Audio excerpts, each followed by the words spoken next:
Hello, everyone, and welcome to Gamer's Ledge. I am normally one of your hosts, Mark, but tonight I'm one of the players, and I'll turn it over to our DM, John. Maybe. Here we go. There we go. Amazing how that works. I was on mute. So hello, everybody. I'll start again. Good to see everybody here today. We've got all of us gathered.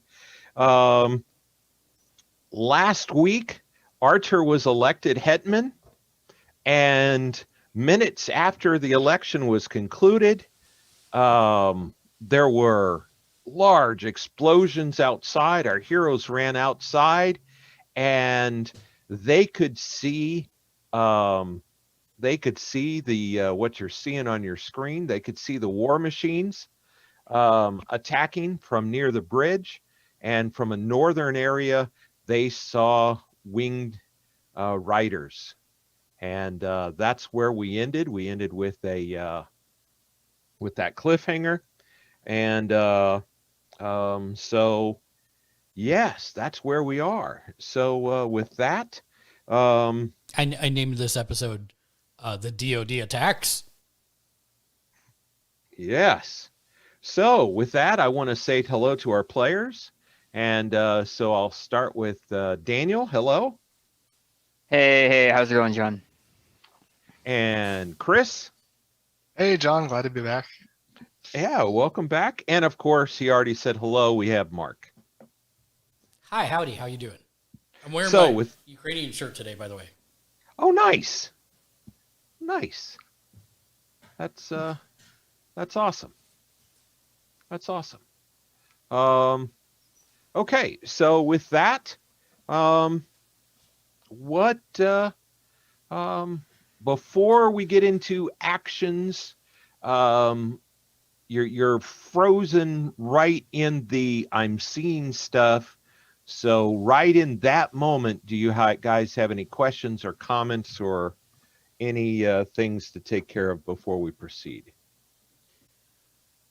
No, but just to remind everyone, we said that the Wing Riders were not sporting DoD colors, if I remember correctly. That is correct.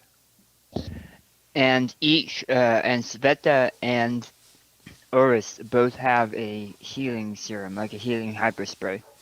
Just as a reminder that if we're keeping the rolls, they both have raises. Thank you. I forgot about that. Right. Yeah. We are keeping the raise. However, we had the problem of that Sveta's metal skin. She's not going to be able to.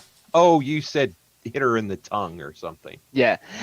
It was also so that it could be used on other people. It doesn't have to be used on them. Okay. But if Sveta can get the inside of her eye or in an armpit, that'd probably be the best way to put it. Yeah. Fair enough. So listen, Chris, you can heal. You'll just gain the status blinded, okay? It's a fair trade-off. So there's a funny meme -4 video. for depth perception. And there's a meme video about how online games and stuff consume healing potions, where they just eat the glass bottle and everything. That's how I picture Sveta. She trying to do the hyper spray. It's not working, so she just eats it. That's hilarious. Okay. So healing spray for everybody. And what else we got?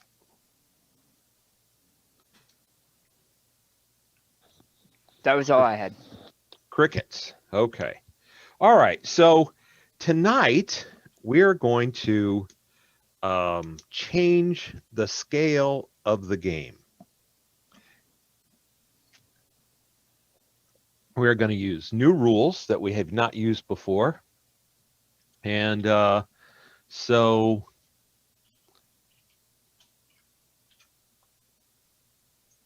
welcome to Dnipro. Nice. So you've got your characters there, which means you can move. Obviously, you guys didn't turn into Godzilla. Are you sure we can't be? How tall is Sveta looking? If you want to move to a particular part of the battle and influence that part of the battle, you can move your character and we'll know, okay, that's the part of the battle you happen to be in. Okay? Hmm. Now, let me tell you what's going on this map. You see the top and bottom, or the top left and the right center, you see some light blue stripes. That's because those bridges are destroyed. The red line is the wall surrounding the backside of the city. You see a guy with a gun. Those are infantry emplacements. The closest I could come to a gun emplacement was a telescope. So the telescopes are actually gun emplacements. What kind of strange science is this? The wrong game. That's the next game, Mark. On My bad. Tuesdays. On Tuesdays. My bad. That was perfect for that, though. You see two rocket emplacements, surface-to-air rockets, and then towards the river, you see a orange lion. That's where Nardo was hanging out. You see a blue castle. The blue castle is Arthur's emplacement. The flag is where the Hetmanate was located. You can see there's a soldier unit there. Between the two rocket emplacements, you see a red horse, and that is the Zaporozhian host. That's your Cossacks. And you also see above that a dark gray horse, and that's the Iron Cossacks. Okay, so all of these tokens are our tokens, save for the dirigibles and the wing riders. Yes. Yeah. Except they're not tokens, they're permanently on the map. Right, sorry, I'm with you. But yeah, okay, all right. And the flag is the Hetmanate. Yes. And Where Arthur currently is, right? correct. Yes, correct. Okay. And where you guys are. I Right. mean, you're so big and there's three of you, so I kind of have you scattered around. But yeah, you three are currently at the Hetmanate. He said it, no takebacks. We're so big. He said it. Yep. So here's how this is going to work.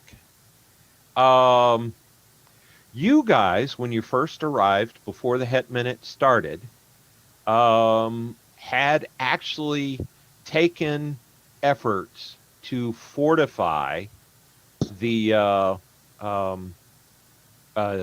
city of Dnipro.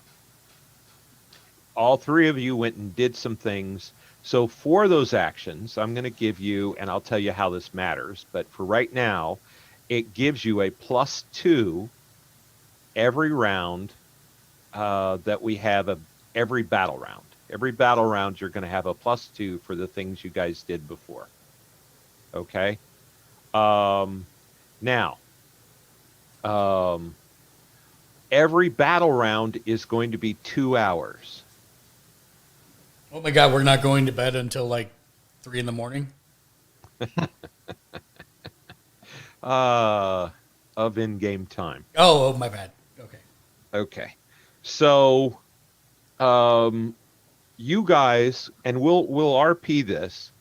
You guys will say, okay, I'm going to go, Mark might say, well, I'm going to go to the bridge and I'm going to stand with the soldiers there and I'm going to shoot and slice and dice anybody that tries to come across the bridge, right? And that'll be his support to the battle.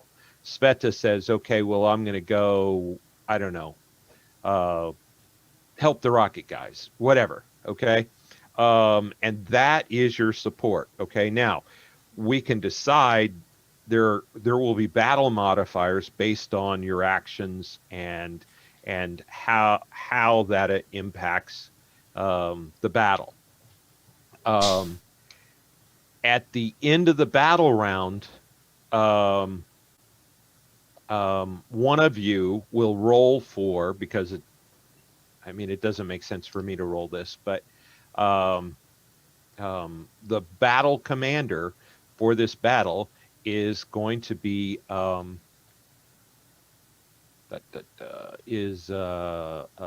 Dmitri, who of course is the leader here in Dnipro. So Dmitri is actually the one making the battle roll. His battle skill is 10, so you'll use a 10-sided. Yes, Mark. We are missing one representative group on this map. Okay. The Thundercats. That's actually the lion. Oh, that's the lion. Oh, Yeah. sorry. I thought that. Never mind. Was confused. I thought that was a different group. Okay, I see. Thank you. Never mind. My misunderstanding. Okay. I got your back, GM.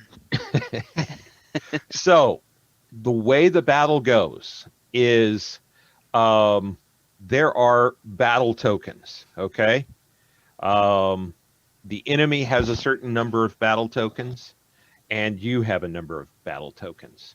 I will say that the enemy currently has more battle tokens than you do. Dnipro, all the forces of Dnipro collectively have 7 tokens. The enemy have more.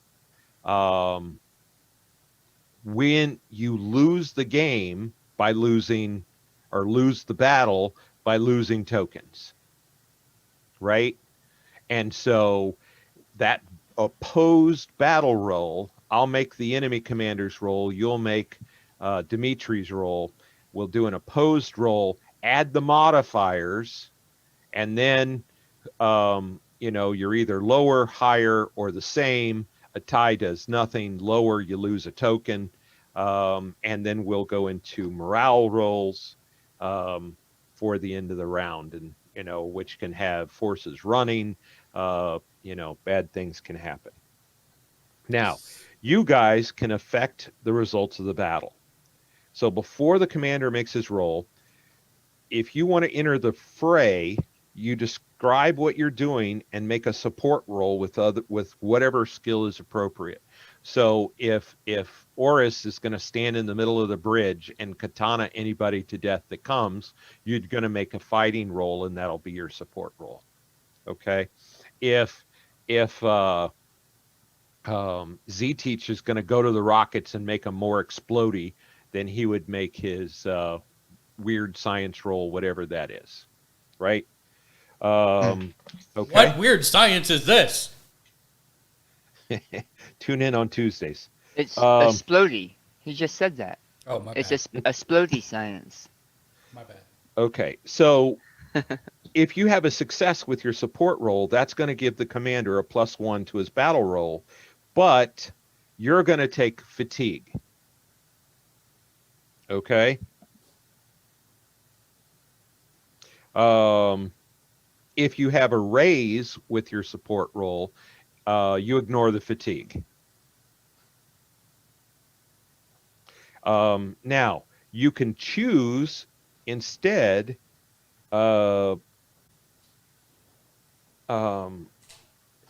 if you get a raise, you can ignore your bumps and bruises and you can ignore the fatigue, or you can decide to take the fatigue and give the commander a +2 to the roll. Okay? And Okay. are the +2s for the fortification that we did earlier for our rolls or the commander's rolls? The commander's roll. Okay. Okay. And I'm leaving that permanent for the entire battle. So you've got a permanent +2 just out the gate. Now, if you fail your support roll, it means that you fought bravely. However, you're wounded, and you do not add to the commander's roll. Okay, and of course, we're unless you have some edge or something, you guys are wild cards, so you have 3 wounds. A critical failure means that we'll roll on the battle effects table, and you get a D4 plus 1 wounds. Okay. We're That's gonna for a critical failure? That's for a critical failure. Yeah, Uh, 2 1s basically. Ammo and PowerPoints, we're gonna ignore them for this. ZTH becomes a god. Yeah, right. So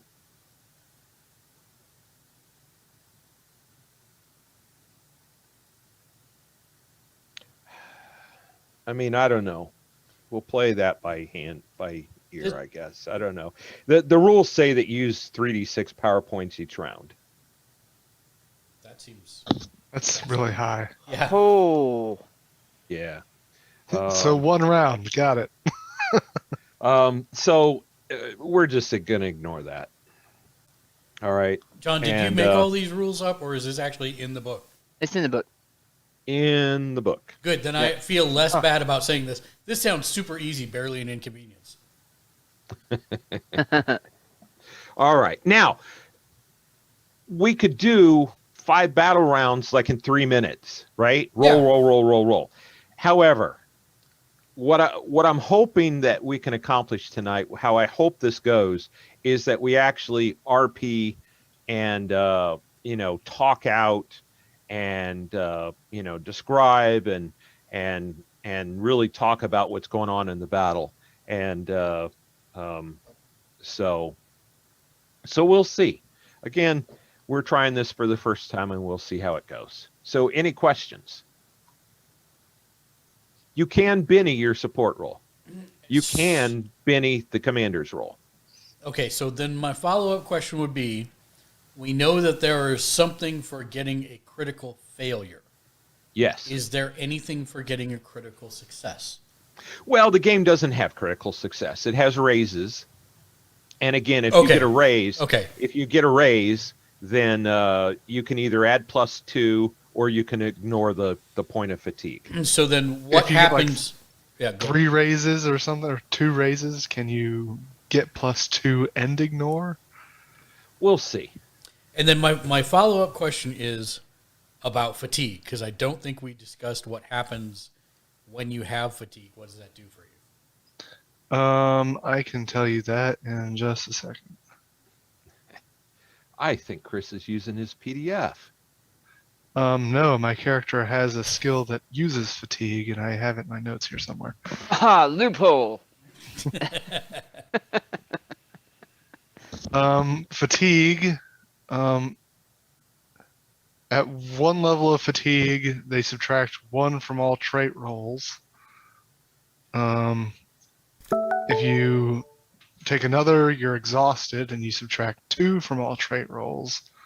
And after a 3rd fatigue, you're incapacitated.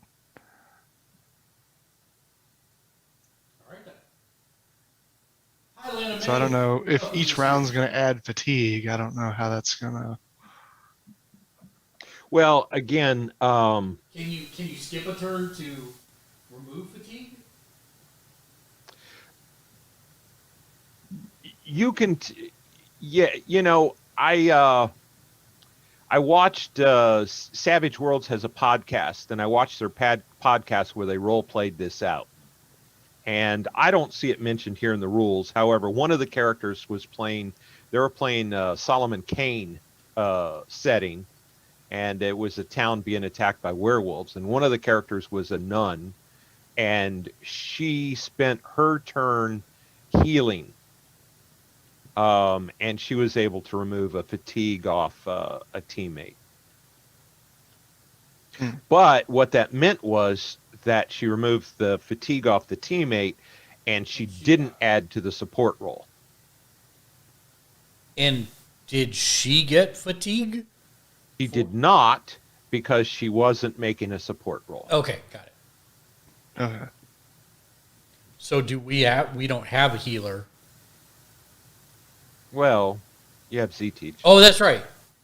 But Z-Teach doesn't have the spell that can remove fatigue. I only have the But spell I mean, to remove wounds. she said, I'm going to use my healing skill and I'm going to apply bandages, and it removed fatigue. Okay. I thought. Okay. Cool. Right. I misunderstood. Yeah. No.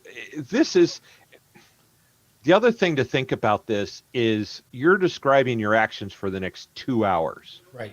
Right. So I'm going to shoot the first person that comes across the bridge. Is not. That's why you got to think about this at the scale. Scale it up. Okay, I'm going to spend the next 2 hours, blah, blah, blah. Right. So in that 2 hours, she not only healed that character, she was also healing people on the wall. And, she was up and down healing all kinds of people. Prior to that, she was shooting silver tipped arrows at werewolves. Right. So the first turn she did a support roll. Second turn, she healed fatigue. And, then the podcast wouldn't play for me. So I don't know what happened after that.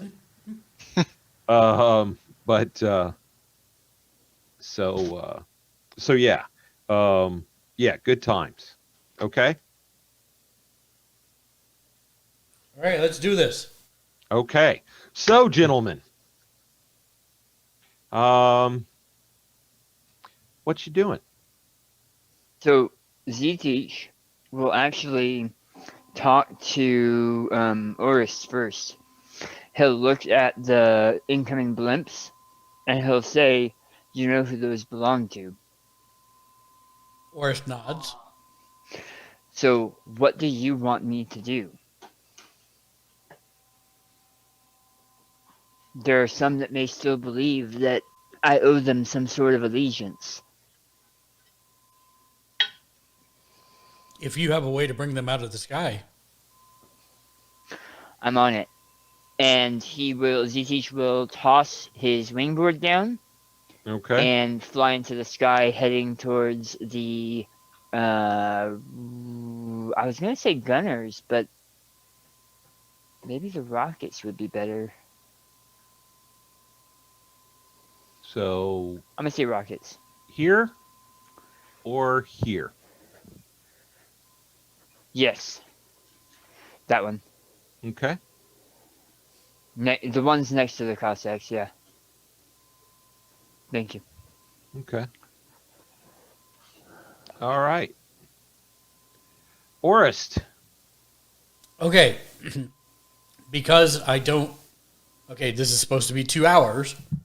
This is my thought. Orist would...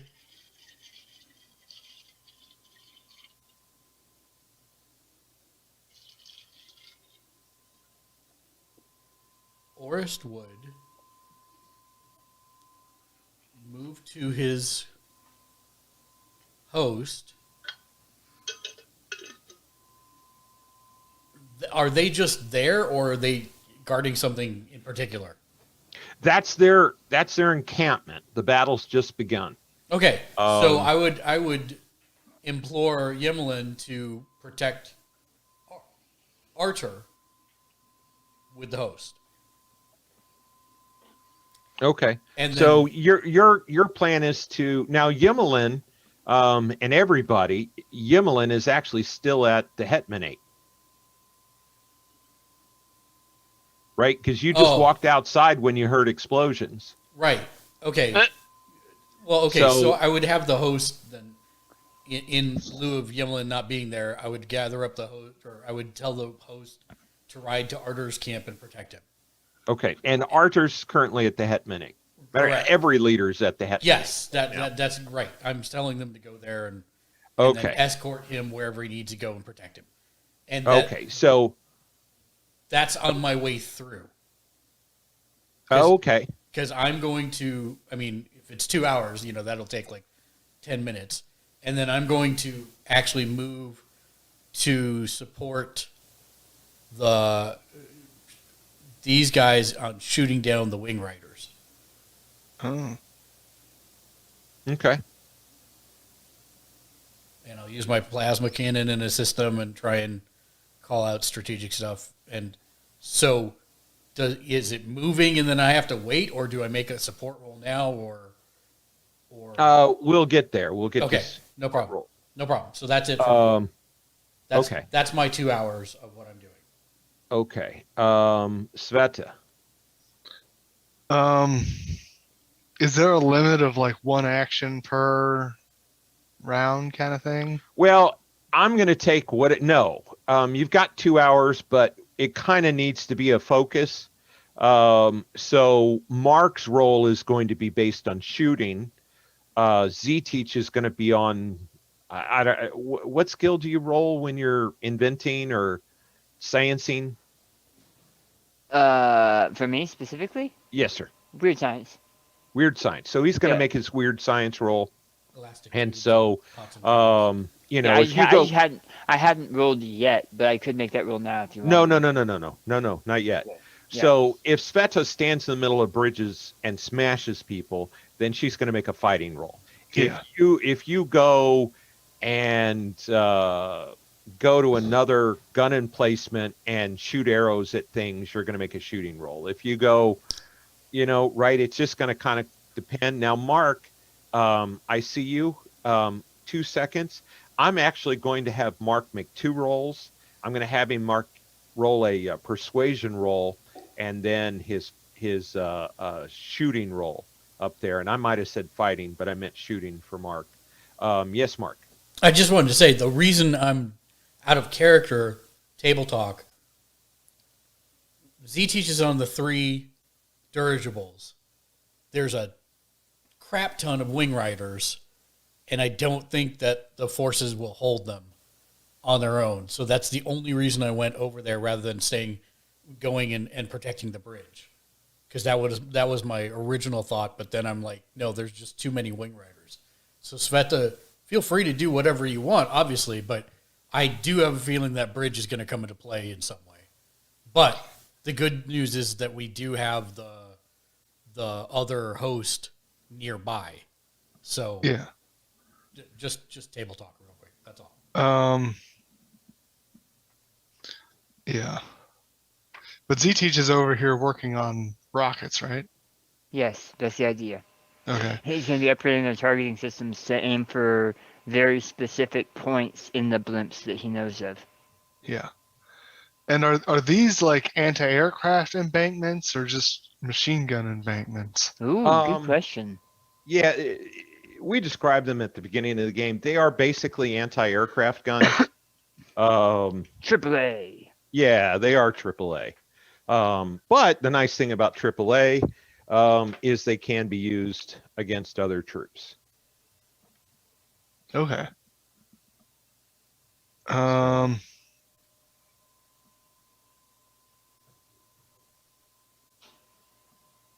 Well, then I'm going to go here.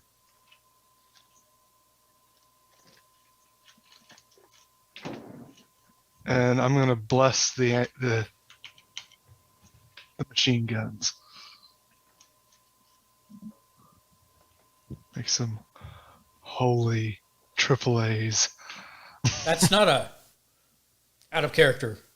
That's not a conflict for you, is it?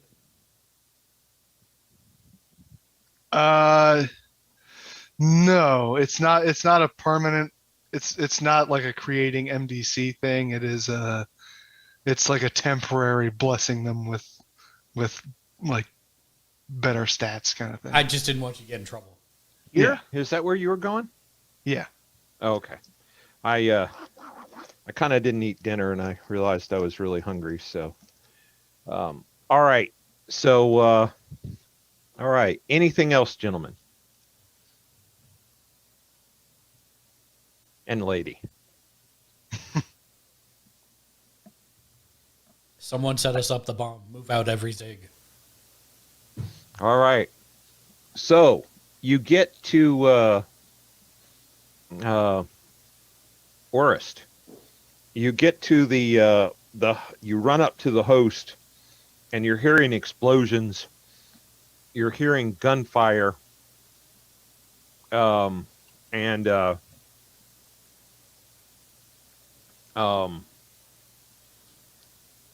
you run up towards the host, Boyani sees you coming towards him. And he says, Orist, what's happening? The DoD is attacking the Hetman. Every time you say that, it throws me off. I know, right? That's why I did it, because it's funny.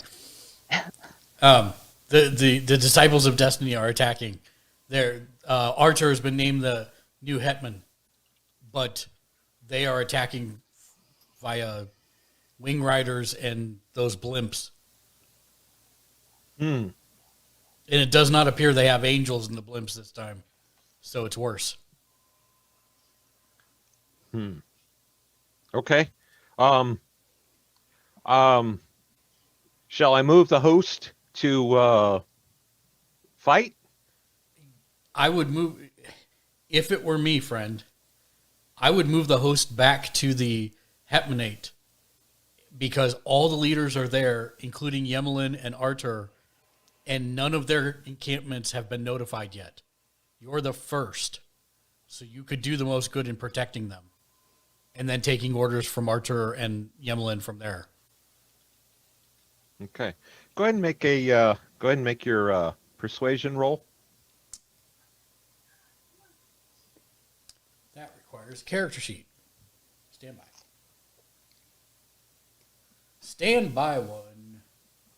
Character sheet.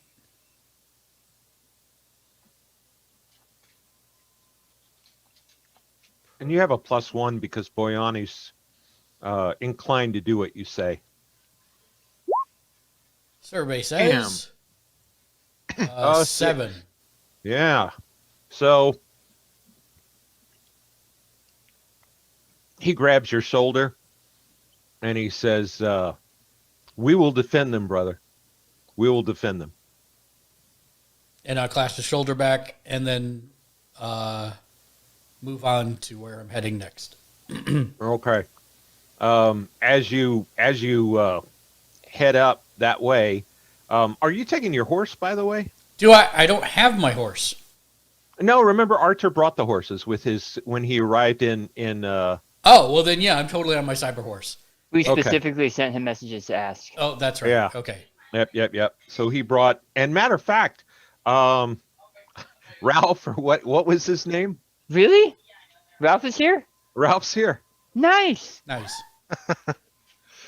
But this CT doesn't know Ralph. Well, yeah, No, he doesn't. He doesn't, but I'm asking. I thought it was cool. That's all. Yeah. And this Z teacher would also love Ralph. I mean, Ralph would still love Z-Teach because you look the same.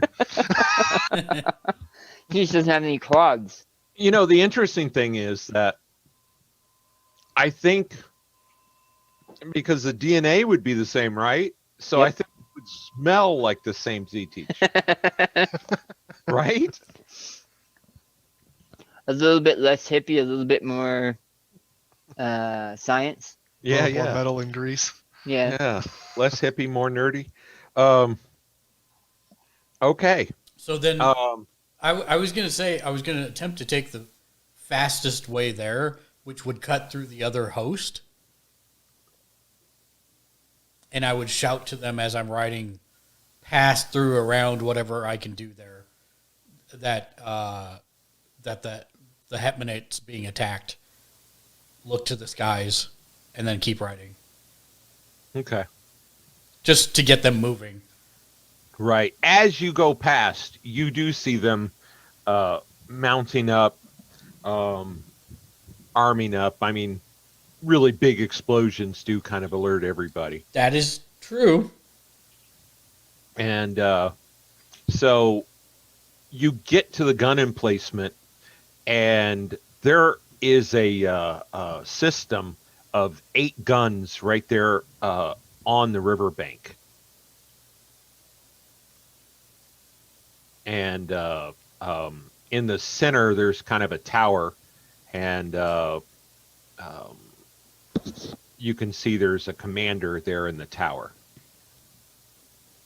And he's kind of reviewing things through a concrete slit with binoculars. Okay.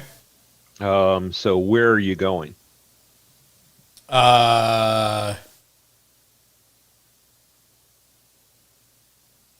So are you saying that the center, the tower is there? The center. Well, you're here, right? I'm here. You're here. Yeah. Right. So the 8 are here. Oh, I see. So like if I zoomed in really far. Yeah. I That got one it. little thing would turn into 8 different guns. I'll probably be behind the. So I don't know exactly how to say this because I don't know exactly where the tower is, but I'm going to be behind the tower, facing the group of wing riders, so that I can pop out, take a shot, pop back behind cover. I gotcha. Take 2 shots and then pop back. Right. I gotcha. Okay. So not with the gun emplacements like next to them. No. It would be extremely loud. Right. But also not standing next to one of the commanders. I'm sorry. How did the gun emplacements go? Yeah, I'm sorry that I lost that track. Can't replay it. Damn it. DACA, baby. Okay. So are you just going to hang out there? Are you going to introduce yourself to the commander, or what are we doing?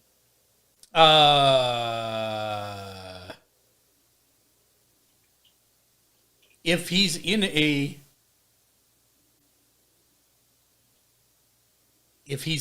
spot that I can talk to him from down below, I guess. Yeah, sure. I will say hello, Yeah, it's a little big. You'd have to go inside. Imagine like a 2-floor bunker, and I'm imagining like a World War II bunker that they had, right? Yeah. And heavy concrete. Yeah, so, I really don't want to go in there because it's going to be the first thing that gets blown up. Okay. Fair enough. So I'll just provide support, helping to blast wing riders out of the sky. Gotcha. I don't know if that will be enough to support them, but that's what I'm going to try and do. Okay. Fantastic. Do I need to make a shooting roll? I'll get to that. Okay. Z-Teach. Yes. So you see a emplacement. You see there are eight missiles in a ring with a radar in the center and a command system in the center. Looks kind of SA2-ish. And there's a guy there, Yuri, shouting orders. I'm going to fly down and land not on top of the guy, but near enough that it's quick. And then I'll tell him I have intelligence on critical areas for those blimps. Okay. What is the? Where are we shooting? Where are we targeting? Well, I'm gonna have to increase some of your targeting systems. Okay. And so I will get to work increasing their targeting systems to target vital points on the blimps. Okay.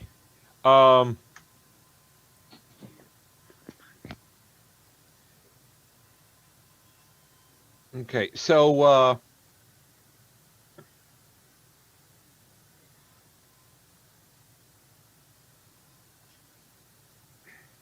who did you work with? Who did you work with before the battle? You went and talked to some of the commanders near the bridge, right? You were shoring up the bridge? Oh, yeah. I was shoring up the bridge. Okay. So the commander right now doesn't know you. Yeah, no. Okay. So, okay. So I think I was actually helping out one of the AAA emplacements, trying to modernize their systems because they're kind of older systems. Right. So we'll say that you were modernizing the guns at the left and the right of the bridge, but also know that you talked to somebody at the bridge, and you even You were suggesting, placing explosives and some other things. Yeah, I just forgot about it until right now. Okay, so the commander says, we need, we have to be shooting. I don't know how we can shoot if you're trying to upgrade things. Because they're not over you right now. Well, we have a little bit of range. Who are you? My name is Zitish. I work near direct for the new Hetman. Hetman. He was elected? Yes. Who was elected? Arthur. Is it Dmitry? Arthur. Yes. He had something to do with the battle in Donetsk, right? He did. He's a war hero. Okay. And hopefully, his relatively new empowerment in this part of the Ukraine will help more people survive. Well, he can't be worse than Orlov. Yes, I've heard about Orlov's. Yeah, I can't think of the word. Generosity. Generosity. That'll work. So, and what makes you an expert in targeting systems? Well, I'm an expert at science and technology, and I have a unique perspective on these gentlemen. Okay. I interviewed many of them myself, and I can't tell you how I got the information. It's classified, but I have a lot of information on the DoD specifically. Who's the DoD? Disciples of Destiny, and I point at the blimps. Okay. They don't filter down information very easily, do they? Hopefully the Hetman will fix that too. All right. So go ahead and make a persuasion roll. I don't know if that's the smartest idea. Yeah, I'll Benny that.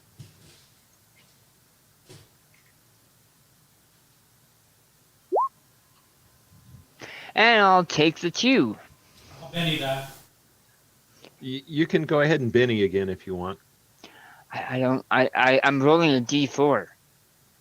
Look at that. There you go. Look at that. There you go, with a raise. Now you'll listen to me, and you'll listen to me now, or all your men will die. No pressure. No pressure. No pressure. He says, of course. He says, of course. Anything to help out in the battle. This is Borisko. He works in the targeting. Zitish will nod, and we'll get to work with this person, talking about some of the specifics of these blimps, what makes them so defendable, and some of the very specific ways to target them. And we'll be upgrading their systems as they talk. Okay. All right. So you guys get to work.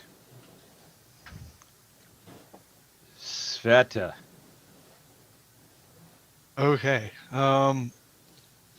So I'm gonna show up here, Yep. and It looks you- like the one I described to Mark.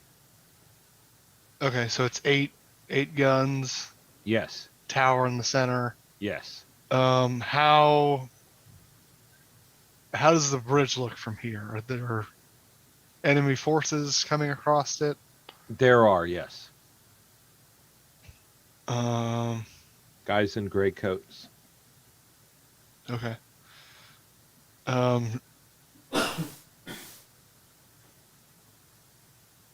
She'll run up to the men manning the turrets and start directing them to, like 3 of them attack, 3 of them defend the bridge, 5 of them defend the or shoot down the blimps. Okay. And So you're telling them to ignore the orders from their commander. Yes. Look at me. Look at me. I am your commander now. Do it or all your men die now. And That if seems any to of work. them, Pray I do not alter your I'm force any assuming further. somebody will come up and be like, "Why are you in charge?" And she's gonna pull out her hammer and strike the hilt on the ground. And we'll see if this works first. Because I'm Thor. I'm gonna re-roll. Seven's that, not bad. Seven's not bad. I kind of want a Benny though. I not a Benny, A raise. a raise. There we go. Wow. So she's gonna strike the butt of her hammer against the ground, and a sunbeam will break through the clouds, and and hit one of the guns, and it'll just start glowing with holy fire. And her hair glimmers like gold in the sun. All right. And that's why you should listen to me. They listen to you, and they're doing exactly what you said. And all right.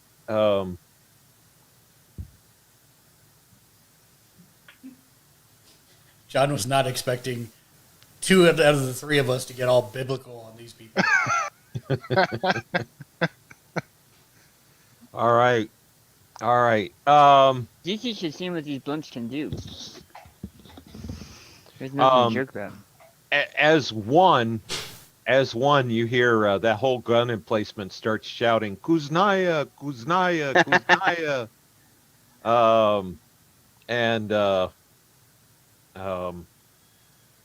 you also see. Oh, by the way, you see some craters along the bank, Along our side? along your side. Yeah. Okay. Something's been shooting the bank and causing explosions, and there are injuries. There's I know I've got little dots where the infantry is, but just like the guns, they're actually spread out. That's just like the center, but they're spread out, and you can see that there are casualties, and there's some wounded already.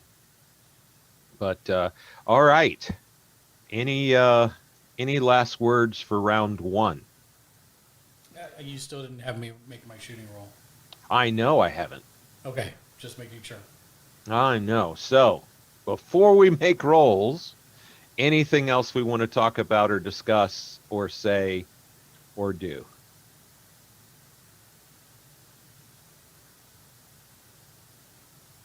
Crickets. Yet. Okay. We will start at the top and go down. Mr. Orist, please make a shooting roll. So am I making a shooting roll or shooting with my gun roll? It's the same roll. Why? With his gun, he gets bonuses, I think. Yeah. Yeah, take your bonuses. Yeah, absolutely. Now, before you roll, Yes. before we go into that, Yeah. there are no injuries here. The wing riders have not shot, and they are not yet in range. Well, So, then- I mean, obviously, you're not going to shoot until they come into range.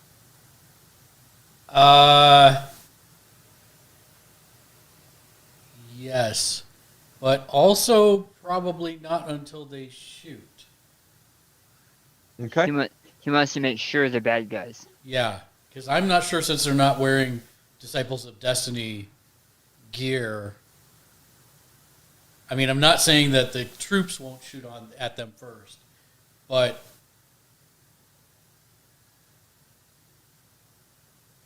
damn it, I don't know. I don't want to be wrong about this. Can I retcon a little bit?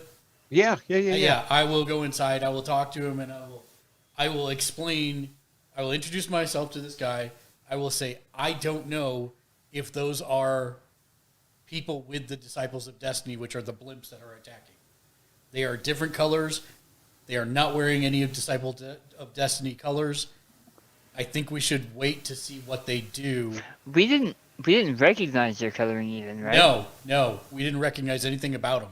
So Did we ever get a clarification on what their colors are? They were gray, I think.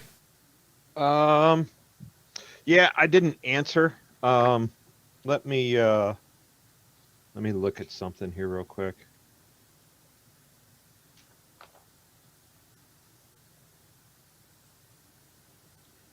Welcome, Roberto. What are a vampire's troops?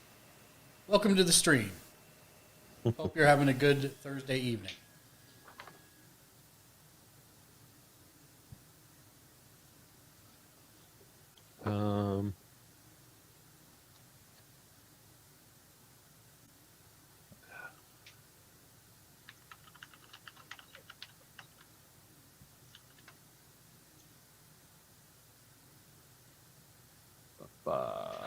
They are white and red. But don't look anything like the Disciples of Destiny, which are gray with red trim. And they don't look like any of the nations that are here, right? Any of the city-states that are here? You're correct. Okay. Yeah, so I'll go in and I'll introduce myself to the guy. I will say, I think we should see what they do first, because they are an unidentified force. And do you have a way to contact the other division leaders down the line towards the wall? He can. Yeah, he has a radio. Yeah. I will also tell him that Artur was elected Hetman. I work directly with Artur. And I have the men be at the ready, but don't shoot first. I want to see what these people do. Okay. All right. Go ahead. You may or may not shoot, right? I understand you're not going to shoot unless they shoot, but just for picking something we're going to roll to see how successful you are for the 2 hours, let's just go ahead and roll your shooting. Okay.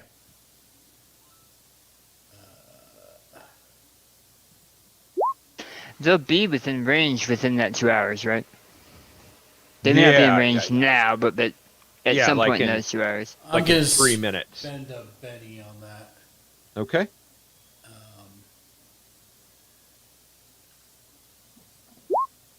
That's better. Yeah, there you go. All right. Okay. All right. So for you, the question is going to be, are you going to want to add +1 or +2 to the battle die? +1. Okay, so you'll add +1 and no fatigue. Correct. Okay. All right. Okay. And that's if it turns out these are bad guys, and if not, then yeah. He got a raise, so would he have gotten fatigue even if he chose a +2? Yes. See, that's how it works. If you have a raise, you have a choice. You can get a +2. Oh, okay. You can get a +2, or you can ignore fatigue and get a +1. Okay. And so I chose to ignore fatigue and get a +1. At least for now. Yeah, for now, until we know further what's going on. Yep. Okay. So, Mr. Zetich. Zetich is going to be working on those targeting systems and with the knowledge of where the weak points are on the blimp. So, my very first ever role-playing game was Dungeons and Dragons. And I showed up. I rolled up a wizard. I remember he was Ishon Rakab was his name. And I had to write a backstory, but I didn't have any role-playing books. I didn't know anything, so I invented this whole story that had nothing to do with the world I was in. You know, like my wizard was mentored by Ptolemy, who is one of the guys who created cartography and everything else, and I actually wore a costume, and nobody else did. And John wore a costume. yeah. That's awesome. Oh, I love cosplay. Go And you. of course nobody else did. And I don't remember Thoth, right? Ptolemy is Egyptian, that's right. So it was Thoth. My god was Thoth. So I was worshiping the god Thoth. And so every time it was my turn, I started with, I praise the god of knowledge. I praise the god of thought and knowledge. And I don't know, just something you said there, Daniel, just kind of made me think about that. Just flash back to a million years ago. I got told that 1, no more costumes, and 2, please don't say you're worshiping your god of thought and knowledge anymore. Oh, yeah. Slap those kids in the mouth. It was good times. That group, we had constant games every weekend for like 4 years. It was it was the high point of my RPG. But that was my introduction, and good times. I thought you said we were the high point of your RPG career. Wow. No, I don't think during that 4 years. I don't think John's ever said that. 100% true, Daniel. But I love you guys. Oh, I'm not doubting that. That's not what I was calling it the question. All right. So, do you think it'd be a weird science or a science? Yes, sir. Okay. Yeah, you're whatever inventing. What the heck? Holy dang. Benny. Okay. Jeez Louise, people. And you can spend your bennies on each other. Yeah, I know. Okay. Yeah, so that's a success. Yeah, I'll be fatigued. That's fine. Okay. All right. So 1 level of fatigue. Yeah, it gives you a -1 on your rolls. Okay. Next time. Next time. Not this time. Not this Right. time. Right. Okay. Right. And that's assuming you're still fatigued. Or alive. Or alive. Well, no. You rolled a success, so I mean, you will survive this two hours, right? Oh, okay. Yeah. The rules say. I mean, I'll read. It says failure. Well, no. Well, it says failure. It says failure means the warrior fought bravely and takes a wound, right? And so. And a success, you get the +1 battle roll, and the hero takes a fatigue from bumps and bruises for her efforts. So in your case, I guess it's busted knuckles and whatever from turning wrenches. Yeah, small shocks. Yeah. Sveta. Yes. So you were going to roll your blessing, or what are we rolling here? Yeah, I did beforehand. I mean, does that? Oh, we're counting that as your roll. Yeah, Okay, good. Okay, yeah, we're good. Okay. So same choice for him, right? Yes. So your choice is to. He got 2 raises, actually. Yeah. No, 2 raises. 12. Yeah, he got 12. He got 12. Because I bennied and then rolled a 12. Oh, you did get a 12. So how does that work? Yeah, I don't know. It doesn't say if you have multiples.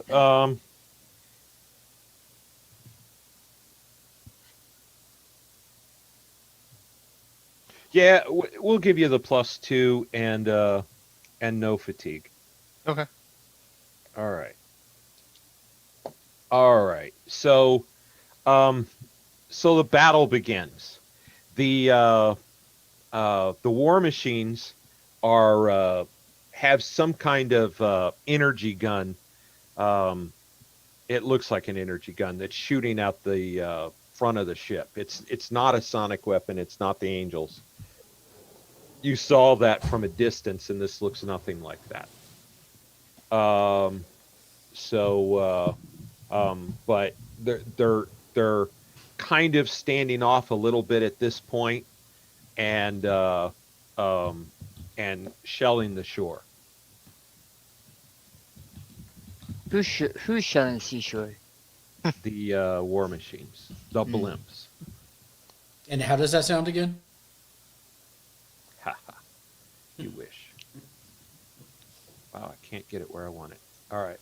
If you hold Option, it'll let you do like odd places. I'm sorry, Alt.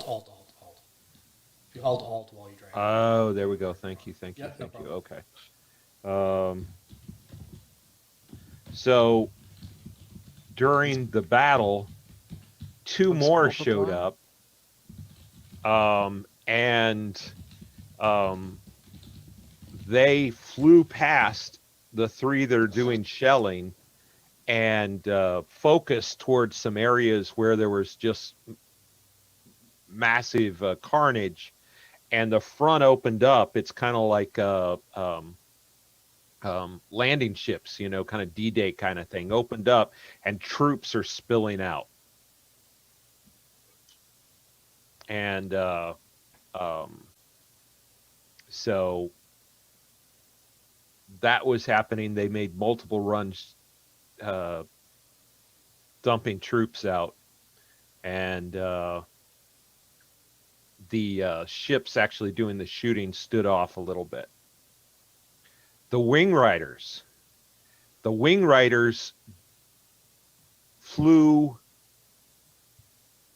forward just a bit, never shot, turned to fly down the river, and as they flew down the river, they started shooting Disciples of Destiny troops on the bridge. And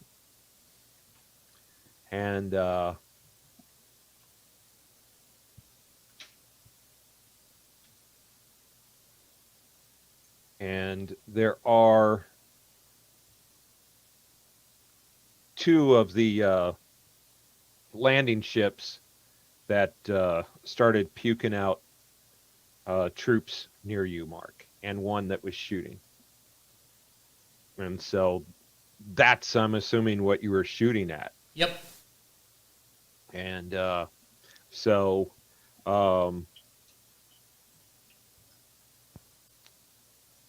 the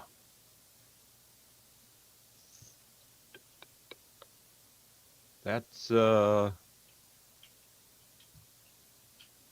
yeah. Any specifics? Anything you guys want to add? Any? Well, just a question, because it seems like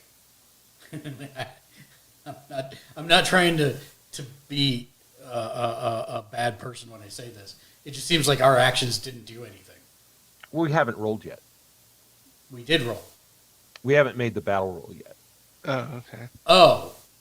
Oh, okay.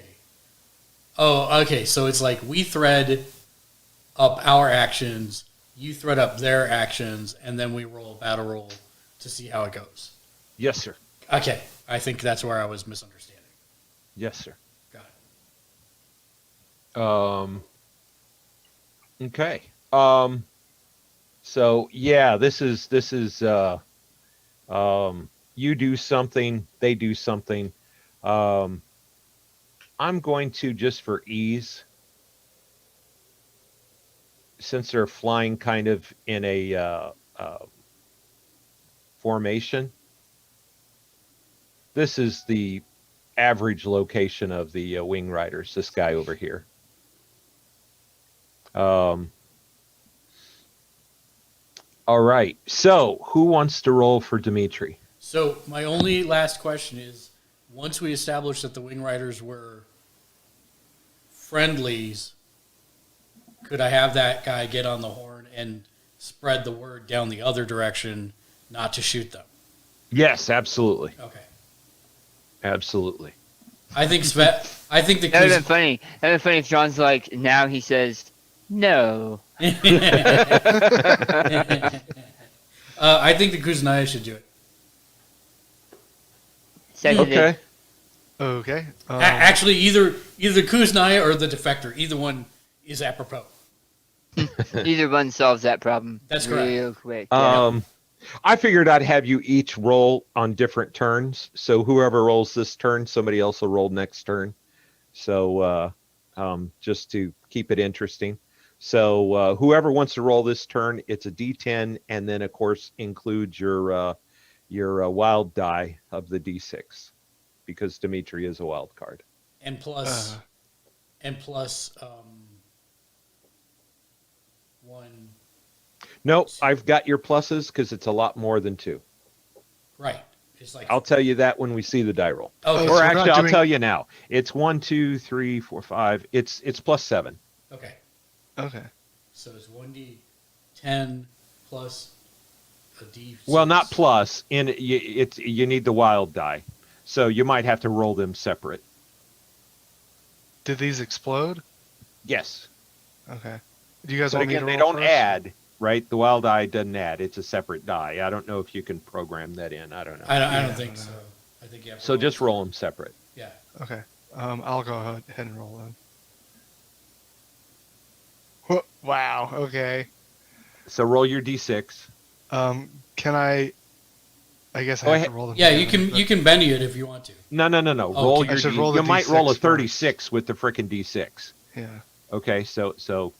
Okay. So. I like how he says that because Chris has done it. Yeah. That's what I'm saying. Pretty much. I mean, don't Benny until you roll both your dice. Okay. So the number you need to beat right now is an 11. Okay. Right.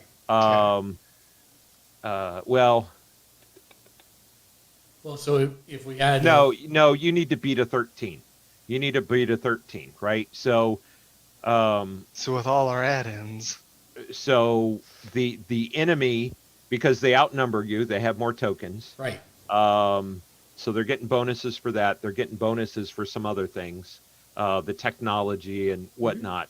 So they've got I gave them a +5. So you need a 13 to beat. Now you've rolled a 7, and you have 1, 2, 3, 4, 5, 6. So you've rolled a 14. Yep. Okay. So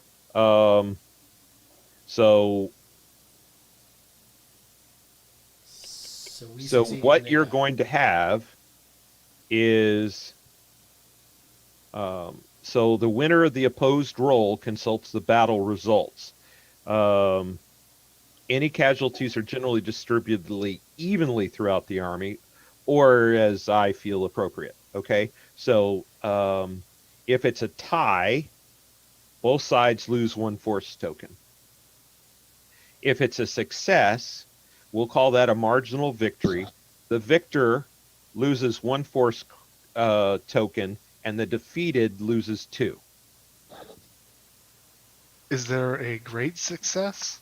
So a raise, the defeated army loses 2 force tokens,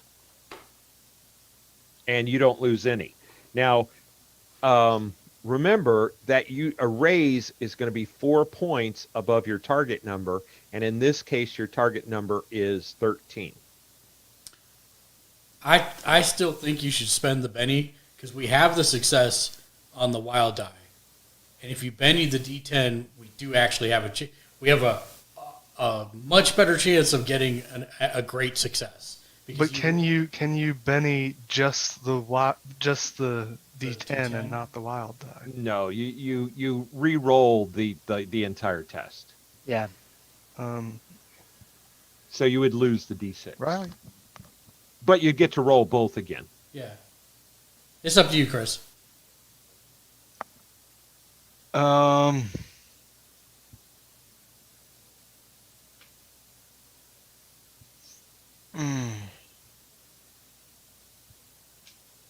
It's tough because the D6, the wild die was actually decent on that.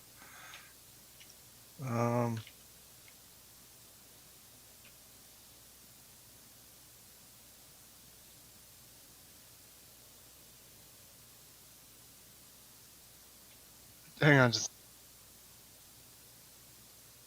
I'm just gonna stick with it. Okay.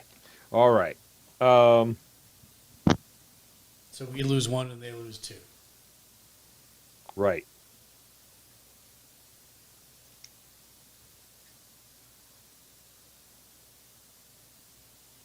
Okay. Now, Mr. Commander, for the turn, I need you to roll a spirit roll, because what's going to happen is we've lost a force token. And when you lose a force token, you have to make a morale check. And you get a -1 for every force token you've lost. Okay, so you've lost 1, so it's going to be a roll at a -10. And we're going to use Dimitri's spirit, which is a D10. It's a D10 -10? No, it's a D10 -1. Oh, you said -10. That's why I was really confused. Oh, yeah. No, -1 for every force token you've lost. Yeah, okay. Yeah, so -1.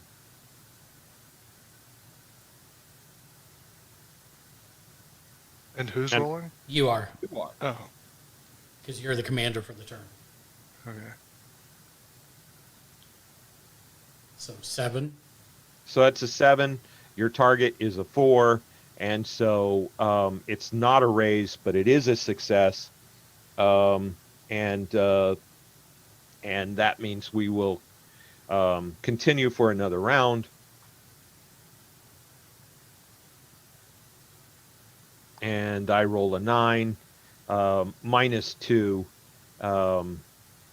is a 7, which still... So both forces are still happy to be in the fight. We've got Z-Teach is fatigued. I see you, Orist. Orist is not fatigued, and Sveta's not fatigued. And yes, So Mark. how does a third force, like the Wing Riders, consider into that that stuff? I calculated their numbers as part of your force tokens. Fair. I'm just curious how that worked out. Yeah, that's what I did. Okay. Yeah, you would have had fewer force tokens if it weren't for them. Right. Okay. All right. So that's round 1. 2 hours have passed. At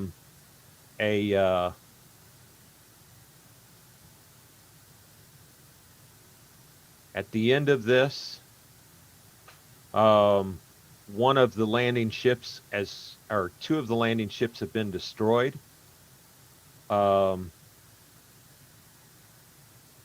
And the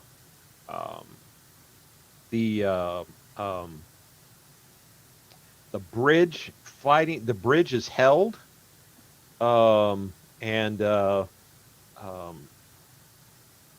on your side, Mark, one of the guns has been destroyed, and where you are, Sveta, 2 of your guns have been destroyed, and you actually were able to get off some missile shots from your location, Z-Teach, and that contributed to bringing down at least one of the war machines. So, good job, everybody. All right, so we move now, sirs, to turn 2.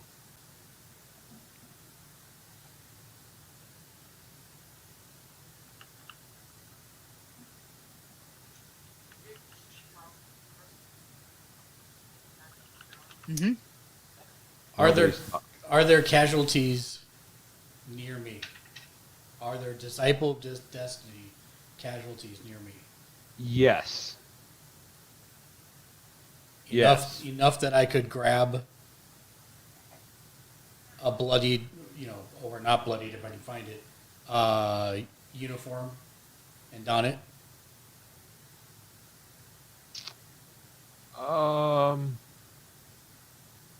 It doesn't have to be perfect. Yeah, probably. Okay. I'm going to do probably not what this scenario is designed to do at all. And you can yell at me because you know I'm special. I'm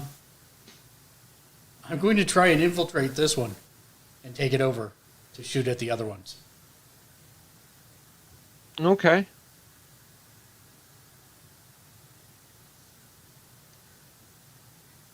So as it's coming to the bank, and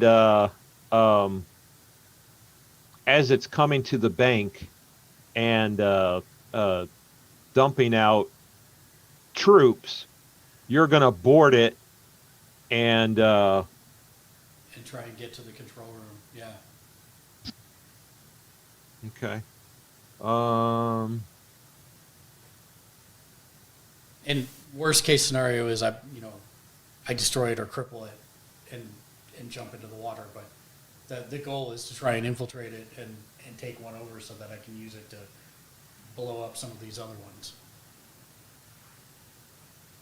Mm-hmm. And okay, all right. And if you're asking exactly how I would do that, I would basically don the stuff because these are making runs, right? Yes. To somewhere. Yeah. So I don the stuff, and then I would go out to the beach. So you're looking for a really big guy because you're going to try to put this on over your armor? Yeah, but remember, my armor, it's not like power armor. It's pretty svelte. But Yeah. But yeah, he would have to be a bigger guy. But then I'm gonna go, put the helmet down, and I'm gonna go face down on the ground. And as all the people start coming up, that's when I'll pick myself up, dust myself off, and if anybody stops me, I will say I have important intel. Okay. So you're going to try to bluff your way on, not stealth your way on. No, I'm gonna try and stealth my way on. But if I get caught, Okay. Gotcha. You're trying to get onto one of the airships? Yep. Which is not what this scenario was designed for at all. And I apologize, but I don't know why it's not. It's for whatever you want to do. Yeah. That's amazing. Do we have any kind of comms? Comms, what are those?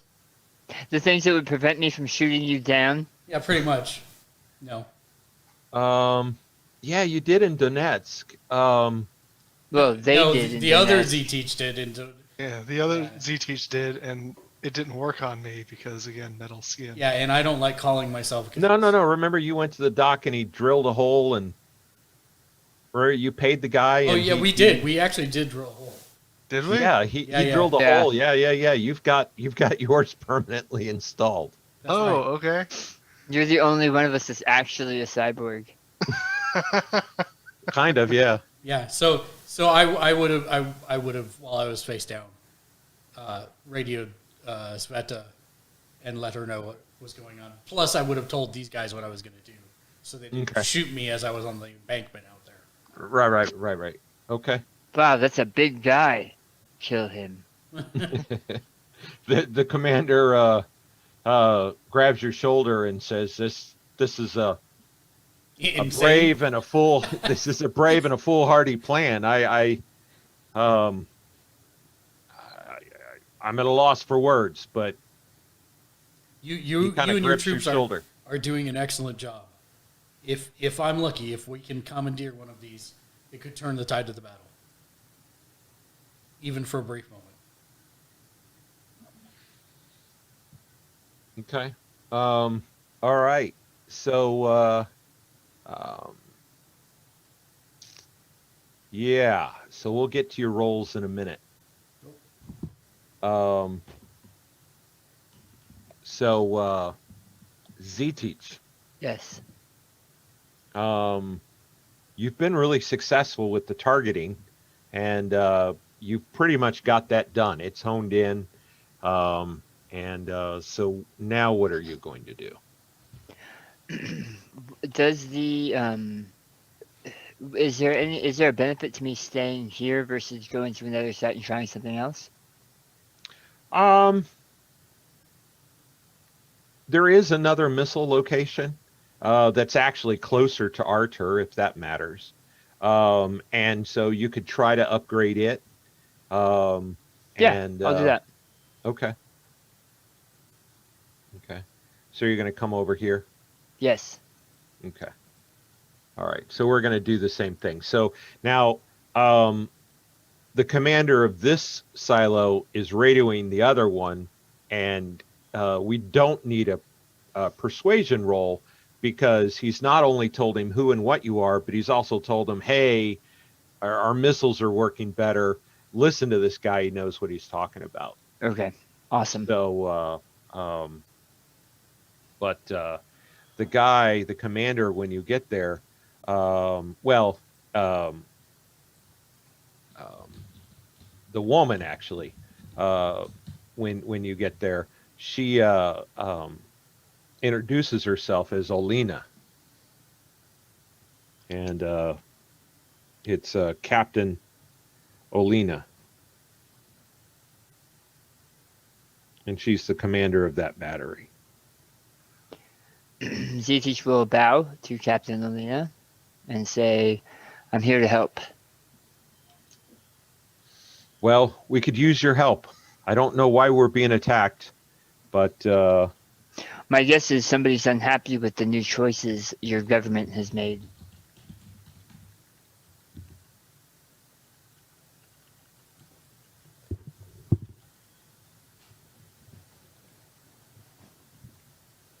I'm giving notes for Mark real quick. Yep.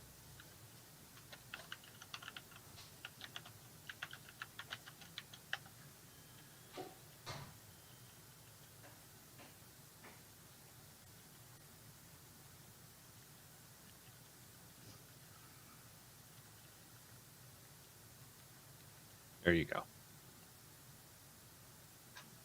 So those are the names so far. Hopefully he'll write those down. And all right, he says, and the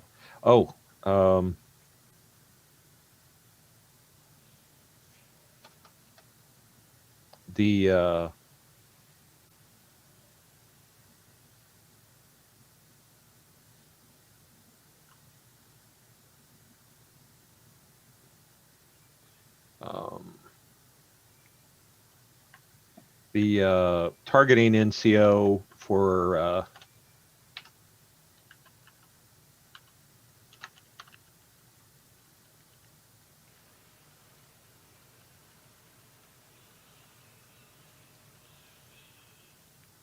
is Dimtris. Demetrius. What was the last one's name? Borisco. It's there in chat. Okay.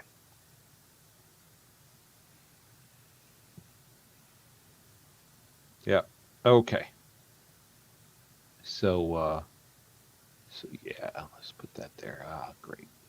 Ba-ba. Okay. Just going to add this real quick to my notes. And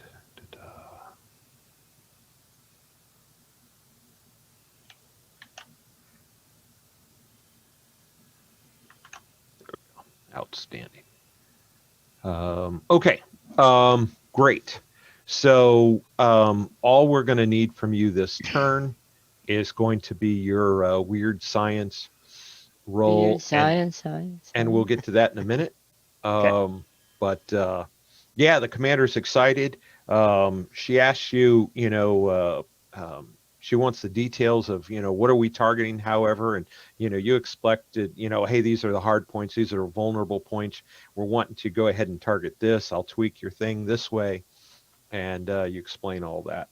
And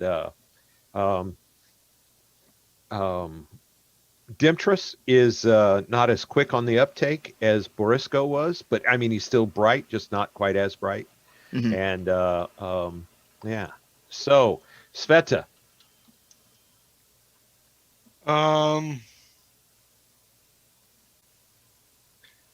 Sveta will tell the men here at the battery encampment there that hold the line. Svarg is with them, but I am needed elsewhere. And she's going to charge off towards this ship that's unloading. Okay.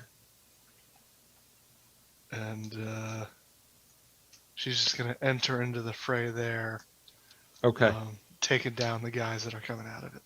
Okay. So this will be a fighting roll when we roll. Yeah. And there is a concentration of troops there, and so you're going to be fighting and trying to provide inspiration, Yeah. as you go. Yes. Okay, I gotcha. Okay. All right. And Mark is sneaking in. So, all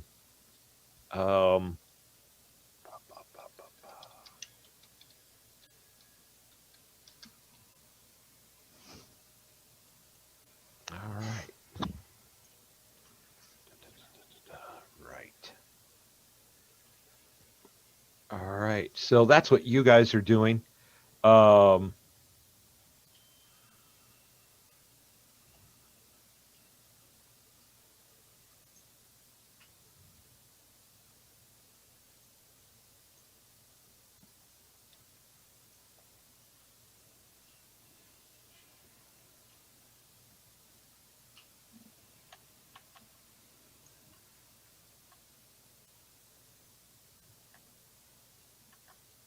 um, the wing riders are targeting the ships here and back, and there are a number of hover tank squadrons. Each squadron is about 4 hover tanks that are blasting across the river. Oh, there's hover tanks now? Yeah, it's not looking good. Damn, I would have tried to get on one of those.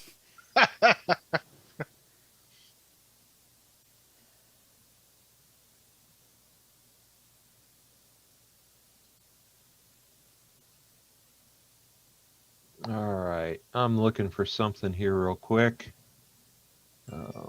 We'll use this. Hey, that worked.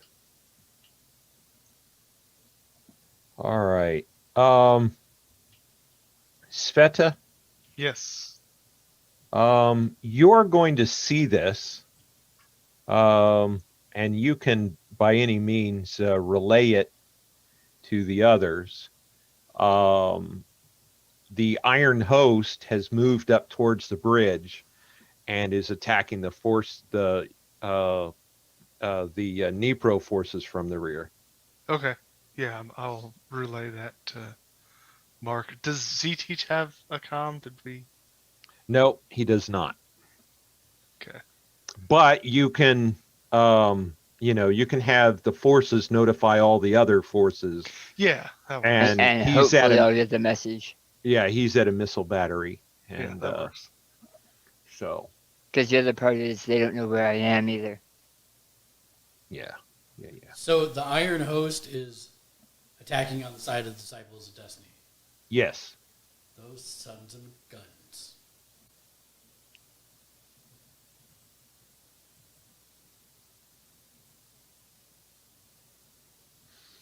All right. So there we go. Okay.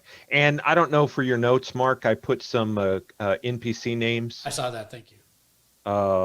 And so hopefully you saved that. And matter of fact, I will also say you have Commander. You have Commander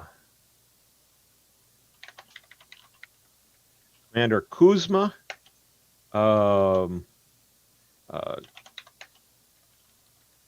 Battery A. That's the one you were at, Mark. Mm-hmm. And where Sveta was is Commander Larissa, which is Gun Battery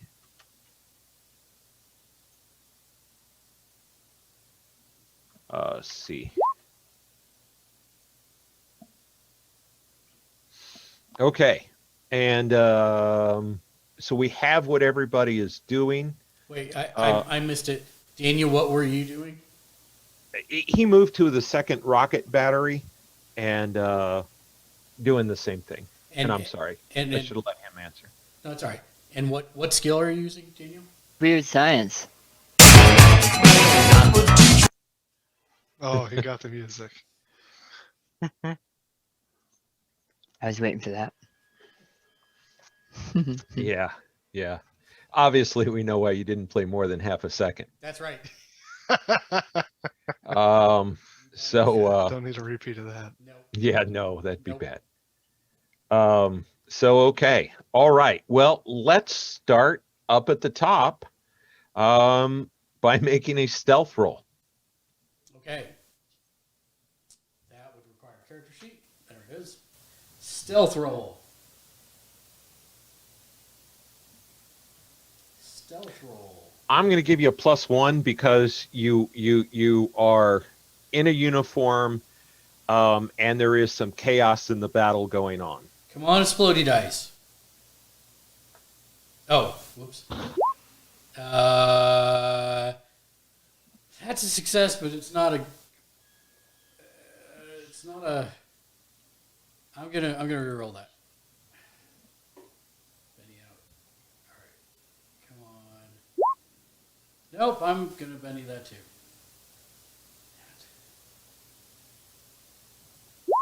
That's better. It's Okay, not, it's so not that's a raise. Yeah. No, because I gave you a +1. Oh, that's right. That's right. That's right. Awesome. Yeah. So you've got an 8. Yes, So it's a perfect. raise. No fatigue or +2.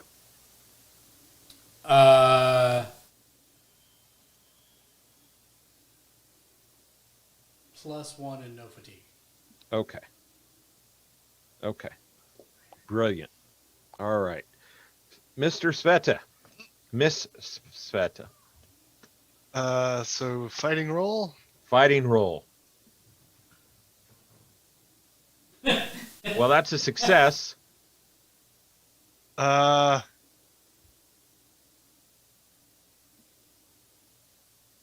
think I'd rather just keep it as as a success. Okay. All right. So you're going to give yourself a level of fatigue for next round. Okay. And, okay. Weird science. Weird science. We'll add a -1. You add a -1. Okay. Up. It adds up, Mark.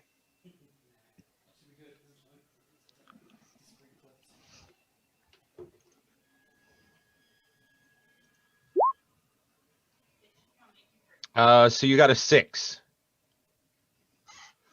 Oh, and you actually already included. Oh, no. So you have a 7, not a 6. Okay. Because you have the fatigue already added in. Look at you using the character sheet. Oh, I actually got an 8 How did you get an 8?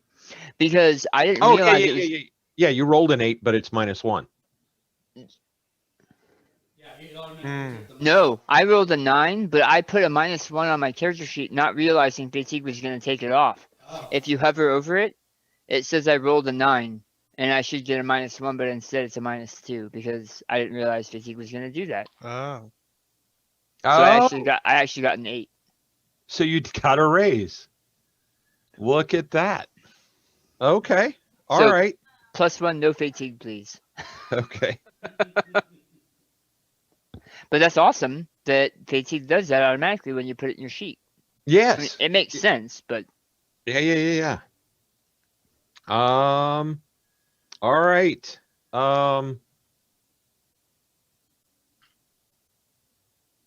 Okay, so everybody's rolled.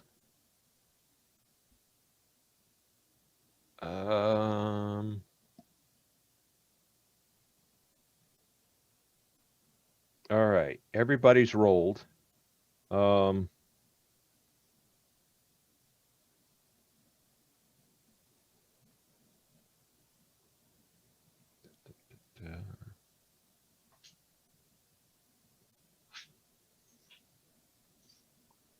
Every time they burn through their bennies, it gets me nervous, and I start hoarding mine.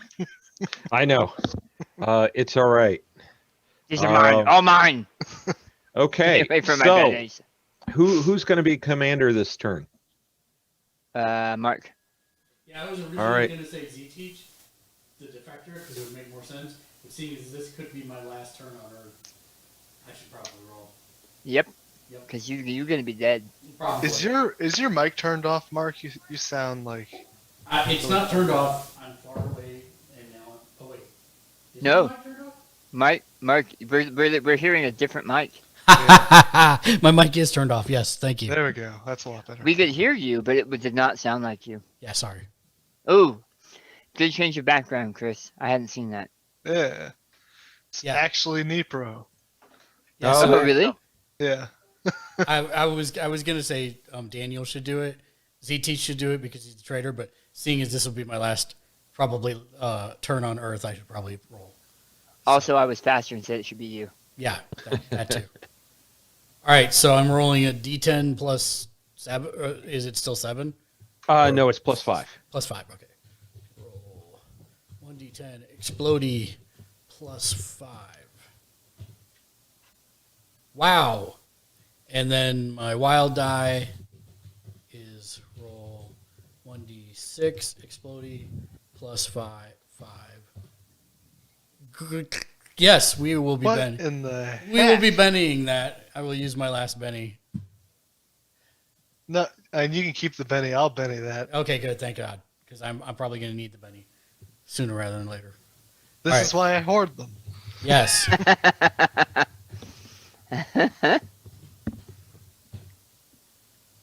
That's not phenomenal. Roll 1d6. Yeah. Okay. Plus, explodey plus 5. And people say I don't play Seta's cautious nature. Yeah. All right. So And- we've got a 9. Do we know what our target is? I hadn't rolled yet. I'm rolling right this second. Get off his back. Okay. Sorry. Jeez. So, they rolled better than you. So they've rolled a 14. Holy crap. All right. Well, I will. I guess I'll use my last Benny.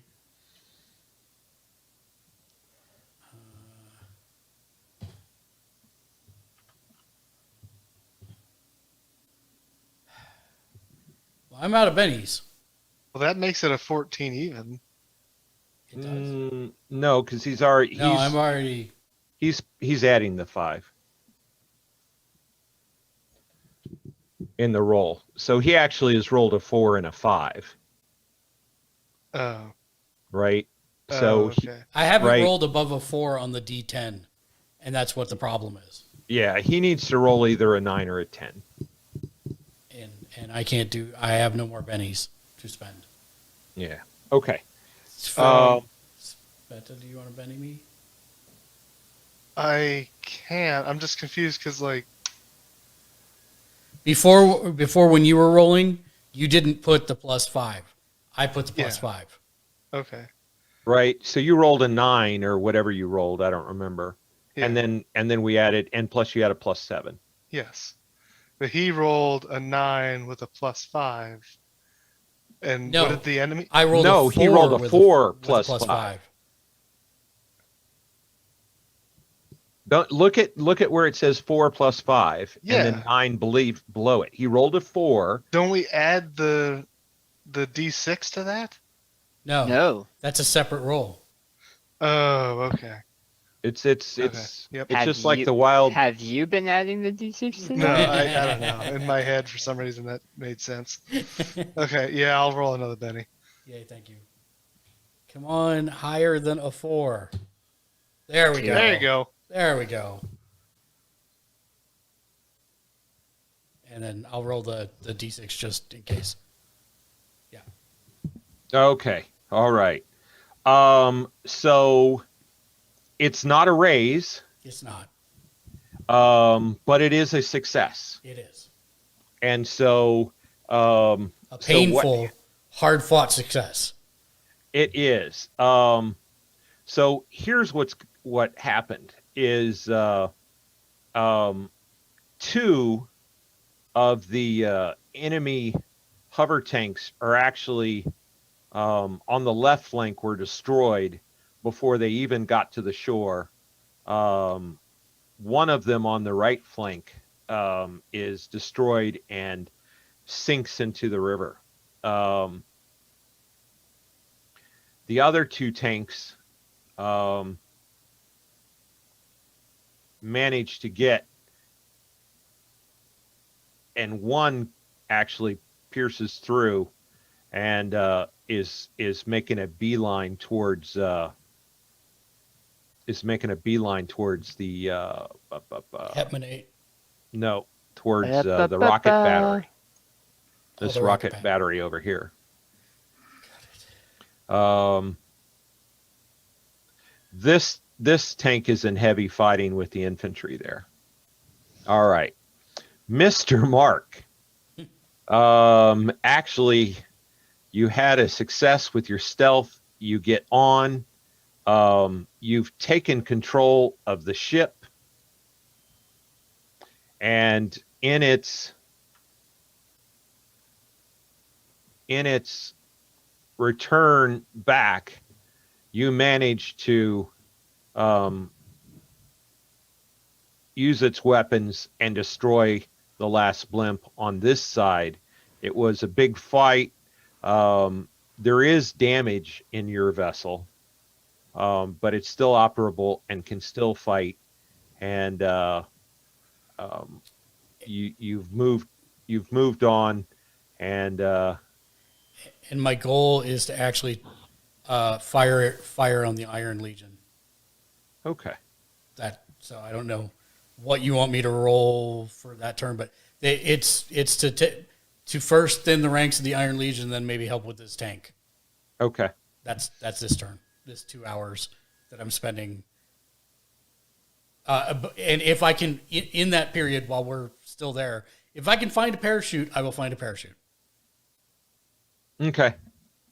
So at least if this thing blows and I got to jump off it, maybe I might survive. Do you have training with a parachute? What would that be? The parachute skill? Of course, I have training with it. Actually, I have no idea. Yeah, it would be smarts or agility. I have those. Yeah. It would be actually I think it would be untrained, and it would be a D4. That's a good thing I have a bunch of bennies. All right. So you sneak on and you get into you are stopped, and a guy's, "Hey, what are you doing? Where are we going?" And you tell the guy, "Oh, I've got important information," just exactly like you said. I have to pass to the control room, and you get up to the control room. And so I'm curious, are you killing everybody and trying to fly it yourself, or are you holding a gun to them and they're operating things? Holding a gun to them and they're operating things. Okay. All right. And Sveta,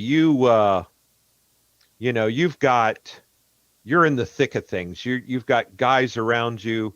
You've got, good guys, bad guys.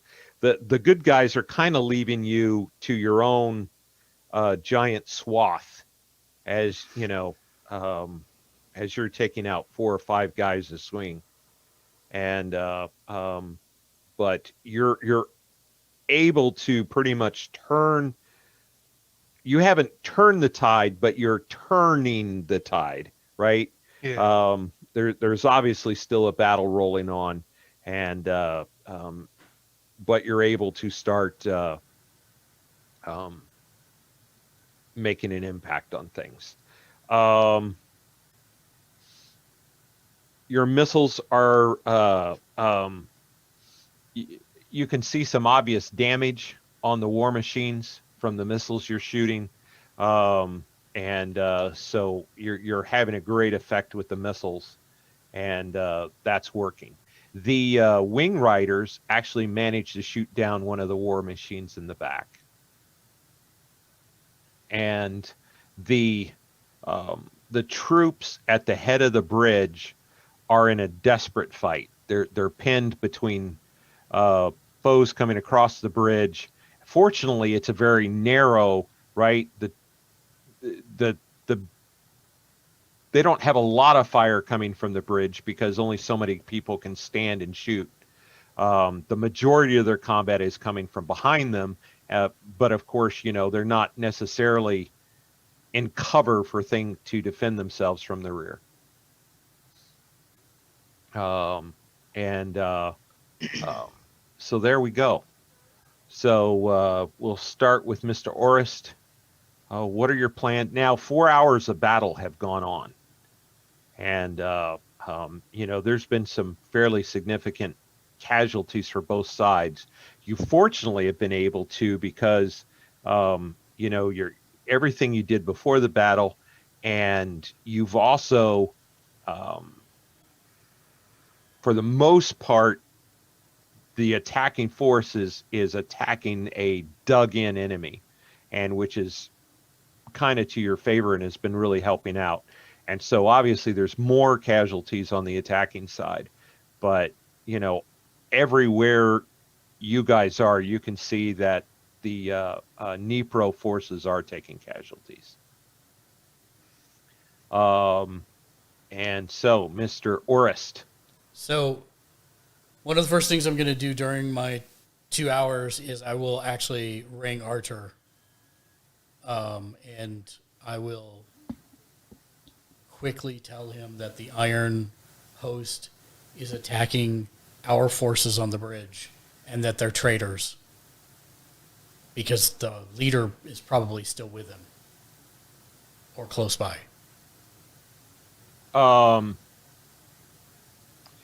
He tells you that there's casualties, and he's aware of that. Their leader's dead, and him and Yimmelin are fine, but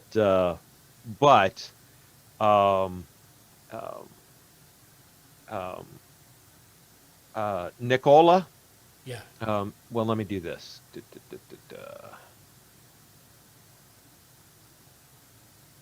There we go.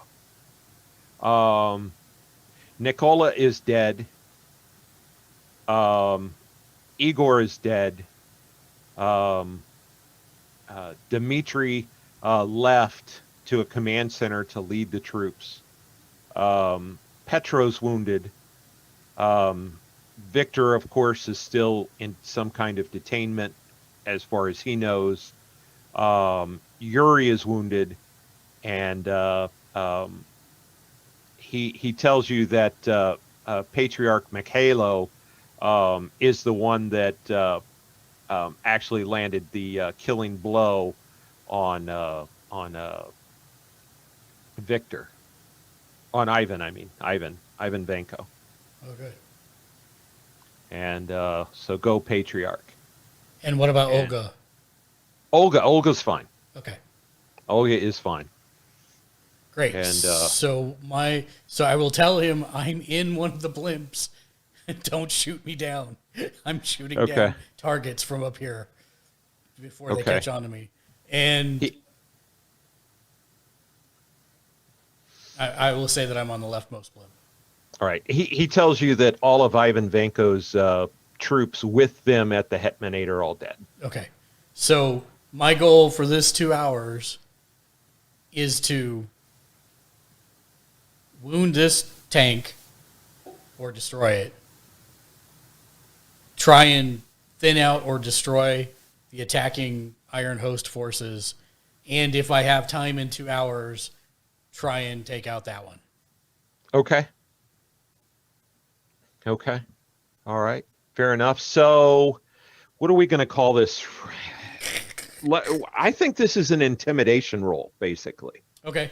And we'll get to that in a minute. But I think basically what we're talking about for this 2 hours is you standing there intimidating people into shooting things. Yeah. Do I get a plus for executing the least? No, never mind. I wouldn't do that. Never mind. Wrong character. Yeah. Yeah. All right. So, Sveta.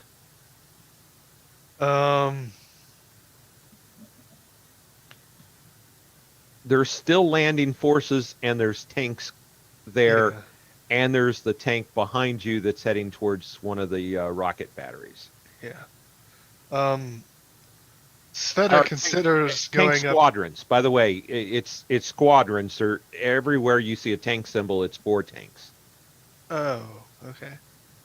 Sveta considers going up here, but after hearing Oris' plans over the radio. Well, if you can get there first, do it. I mean, that's the last of my targets. I got to go through a bunch of other stuff first. Okay. Yeah, she'll finish turning the tide here and go up to. I'm sorry, I thought you were pointing to the tank heading to the rockets. Oh no, I mean that's what I was going to do since you were going to fire on that. Yeah, that's. I wasn't going to be near it. Yeah, you probably don't want to be where he's shooting because he's just Yeah. shooting at guys on the ground. Yeah. So okay, so I'm going to finish turning the tide here and go to this tank. Those 4 tanks. Yeah. Okay. Okay. Which would just be a fighting roll, I guess. Yes. Yes. All right. As you know, during the battle there where you've been on the shore, there has been a battle cry of every time that somebody's had a victory or whatever, the shout out of Kuznaya, Kuznaya, Kuznaya has been shouted. And much more of that, and you won't fit in that foxhole, soldier. Yeah. So Z-Teach. Z-Teach is actually going to go and try to help out the lion people. Okay. Okay. I'm hoping that they're agile and they're going to jump this tank. Yeah. Yeah. They're. Yeah, I assume that they would be fighting towards that. Okay. And so, how are you? What? What do I see when I get there? What kinds of warfare are they doing? So let's.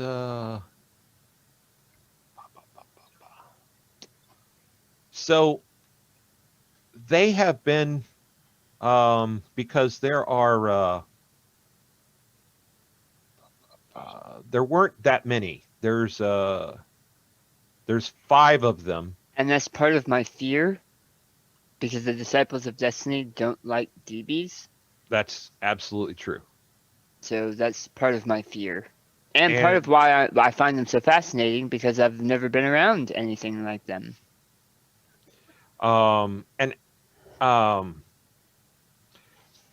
When you get there, you actually see 4 fighting. When you get there, the tank hasn't come ashore yet. You see 4 fighting, and you realize that there's something weird with their weapons, right? Like you look at the guy here, and he's got a knife and a bow and arrow, right? I mean, it's just a knife and a bow and arrow. Mm-hmm. But when you see a guy make a combat move with a knife or shoot an arrow, all of a sudden there's like this eldritch energy that's charged in that. Okay. You see that some of their tattoos are you see actually Vardo. That's this specific guy we're looking at here. Vardo, when he swings his sword, it has his weapon, sword, I guess I'll call that a sword. It's got like an energy thing to it, and it also is his tattoo on his shoulder. Those flames, that sun kind of burn. You see the flames surround his arm and surround that knife. And so they're fighting through. You see 4 of them fighting. You see Narden, which is the king. You see Vardo, which was the guy you met originally with the king. You see Silni, which was the big muscled guy, and you see Mudry, which was the warrior / sage, the older guy. Narden is fighting, and but it's kind of some kind of weird mystical kind of thing, and it's more he's behind his guys and he's doing things to support them, like a guy before a bullet hits, all of a sudden, like there's Narden makes a motion with his hand and the bullet hits like an invisible shield, and he seems to be doing things like that to support his troops. But they are more than holding their own. They're doing a good job. But again, you see 4, not 5. Okay. And the 4 tanks are coming. And the 5th isn't like laying somewhere wounded? You don't see him. Okay. So yeah. So how you're there? How are you going to help them? I'll shoot. Say it. Huh? Say it. There's nothing I can do with that. Oh. Sad. I can't do weird science. So I'm gonna shoot. Okay. So you're going to make a shooting roll for this turn? Yeah. I'll back them Okay. up with my TK rifle, with my TK revolver. Okay. And unfortunately, it's still going to be at a -1. Yep. Okay. Okay. Narden sees you join them, and you get a head nod, but you're kind of overwhelmed at this point, and there's not much time for more than just a head nod. Mm-hmm. And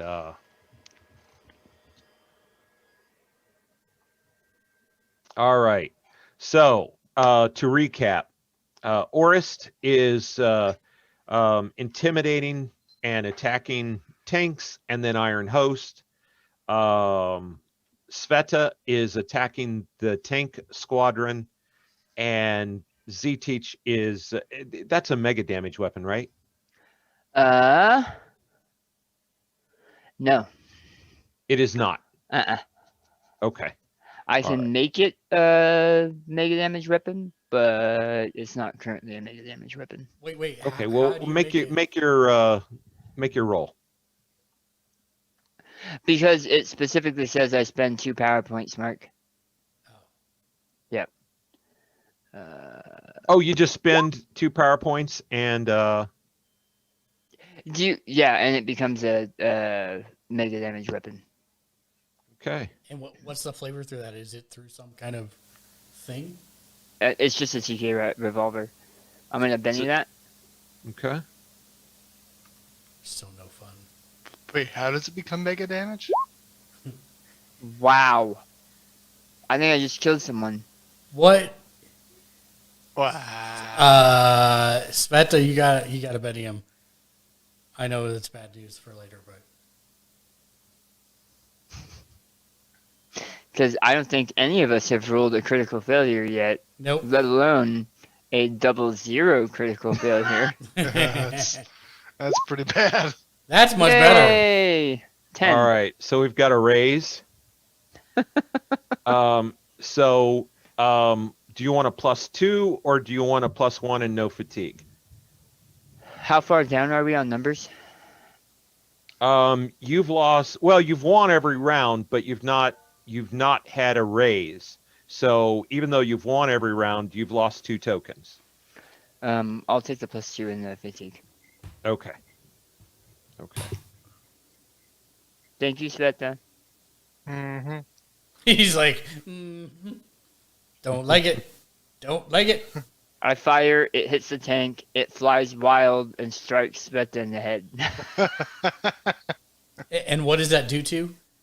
It makes her a god. No. What does that do to? In other words, what caused that? It's a TK revolver, so probably some kind of psionics. I hate you so much. Wait, you're actually shooting me in the head? No. No. Oh. If it was a 00, I was No, saying no. like, Actually, what would happen is you would have taken a D4 +1 wounds. oh, because the revolver exploded or something. And then we'd have to find Z-Teach from another universe. No, I've already told John what my character's going to be.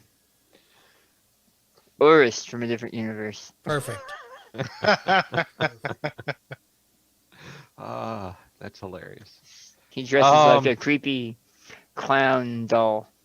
Nice. I was actually going to say that, but Sveta, I'm assuming that you've had your horse nearby. You ride your horse, you run up, you see the tanks ahead of you, and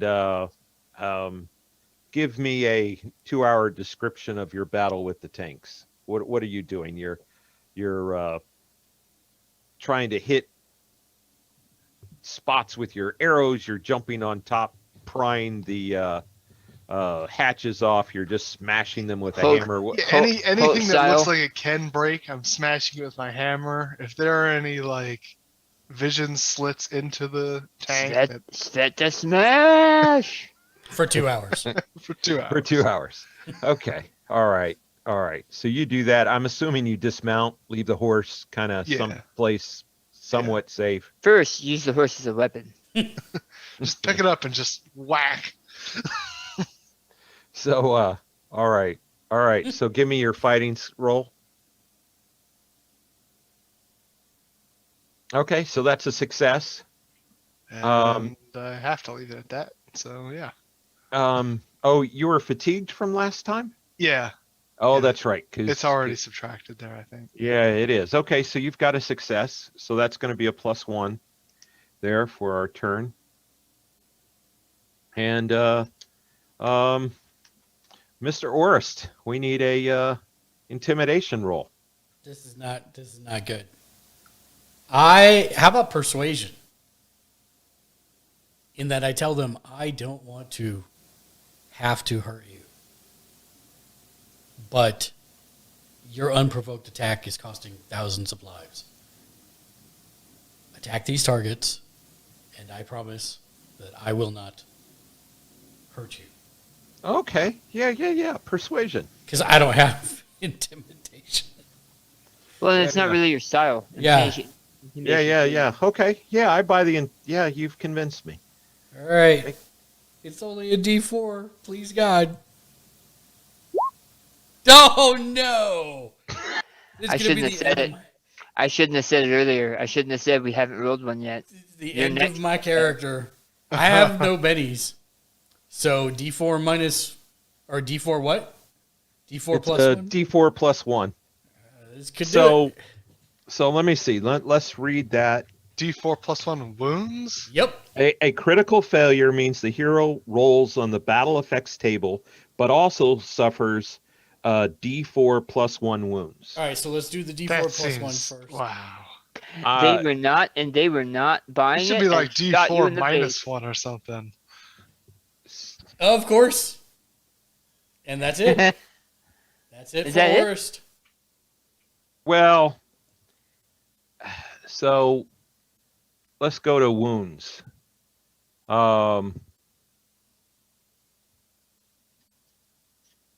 So wild cards, I said 3. It's actually 4. Okay. 3, it's actually for what? Wounds? Right. You got 4 wounds, right? So In my you're dying out. breath, as I'm losing consciousness, can I use the hypo spray? So here's what's going to happen, right? So you're going to get a vigor check. Normally, what would happen in a normal combat round is you would be now unconscious, right? Right. And and you would next turn make a vigor check. Okay. So, but we're going to do that now because it's a 2-hour thing. Right. And well, he died like an hour and 15 minutes ago.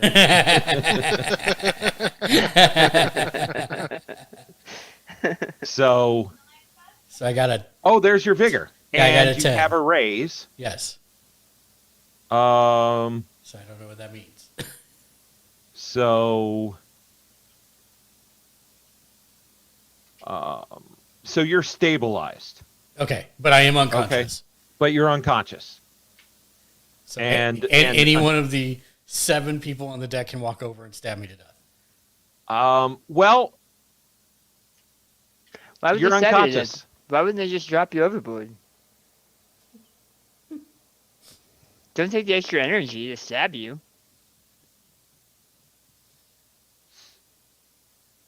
You're a corpse in their way. The question is, of course, What, do you wanna have play environmental next? systems on your armor? Yes. Okay. All right. Good to know. Okay. So you're stabilized and unconscious, and that's where we're going to leave you at that point in the battle. Yeah, and I'll say that they had some heavy come up and hit me from behind and thwack my head against both sides of the command chamber, and he left me for dead out in the thing. That's a lot nicer than I would have been. All right. Z-Teach. Mm-hmm. Let's have your shooting. Oh, what? No. I already rolled for that. No.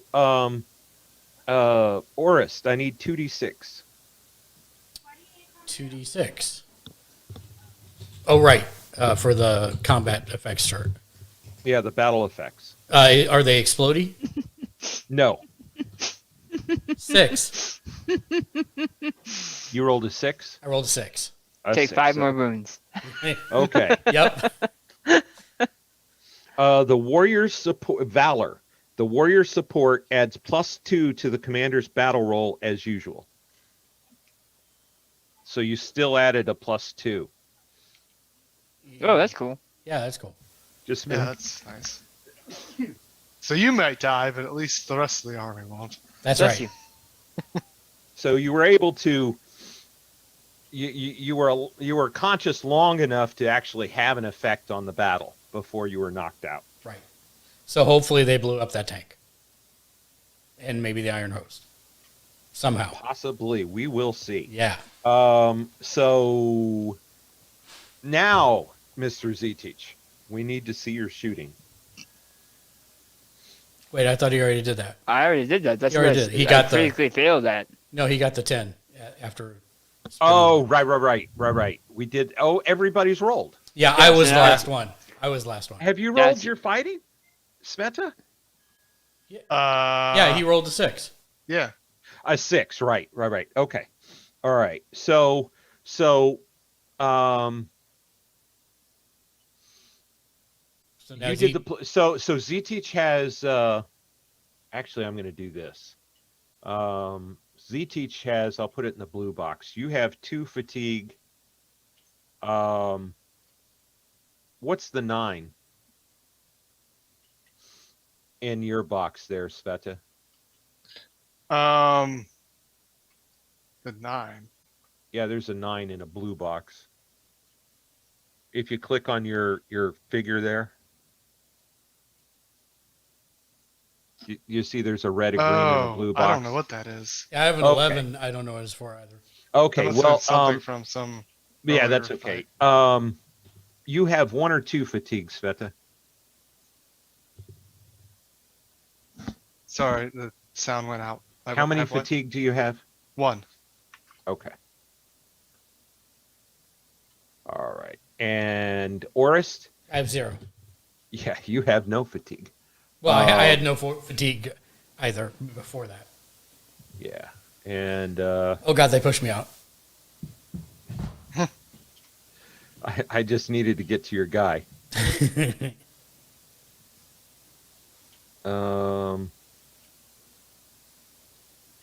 What symbol were we using for unconscious? Oh, it's Was it the wavy one? we could use sleepy. Where's sleepy? Oh, the sleepy one? Yeah. Yeah, okay. We'll use that. There we go. Okay. All right. There we go. Okay. Okay. So, Mr. Z-Teach, you are the battle commander this time. I need an explodey 10 and an explodey 6. And you have a +7. Nice. That's good because we have no Z-Teach. bennies. Yeah. Come on, Z-Teach. And let me go ahead and roll mine.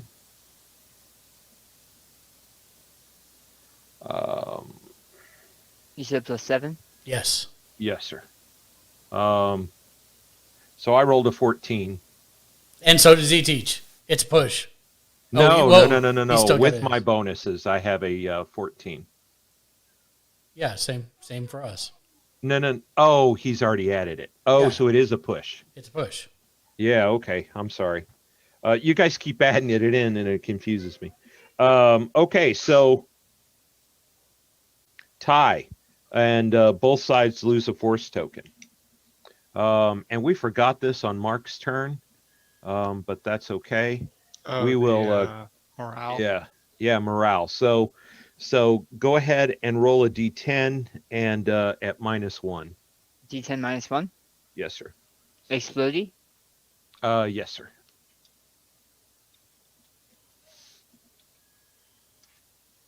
5.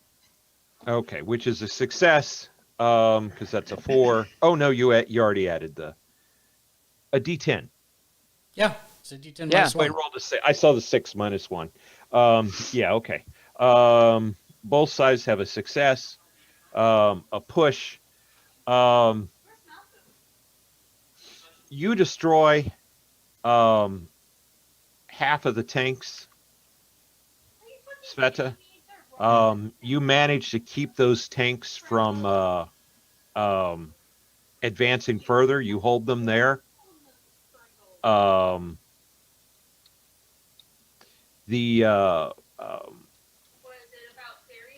Where you are, Z-Teach, the energy shots, and you mega damaged your gun, right?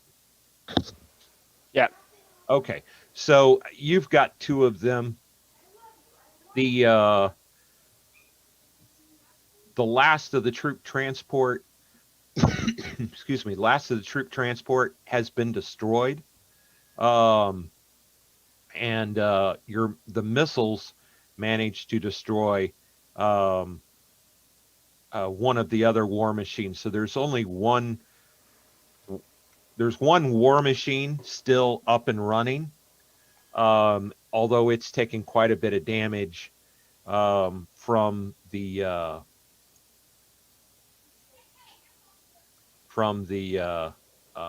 wing riders. We don't know where Orist is.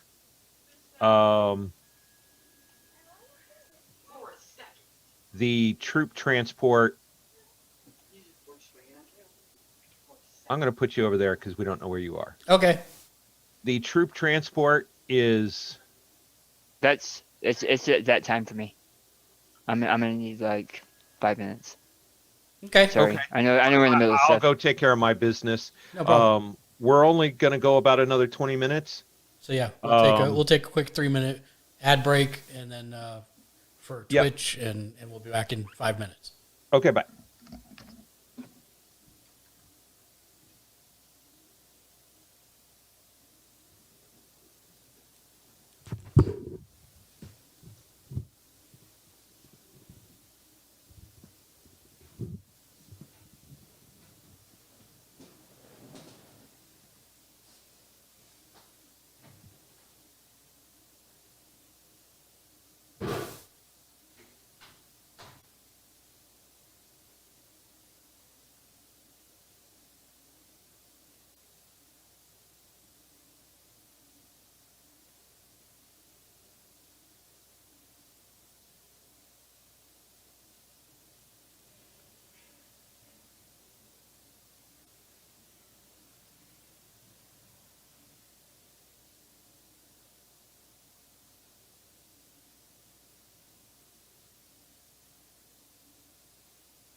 All right, I'm back.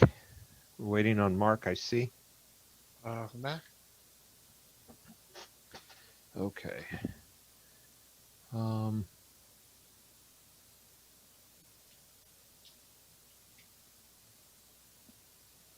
right.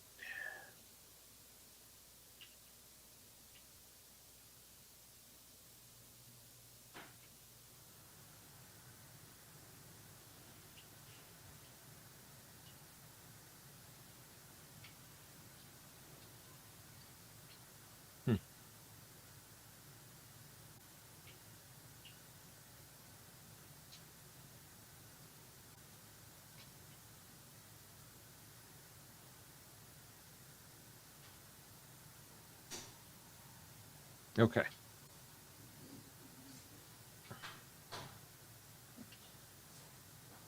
There he is. Welcome back, sir. Hello.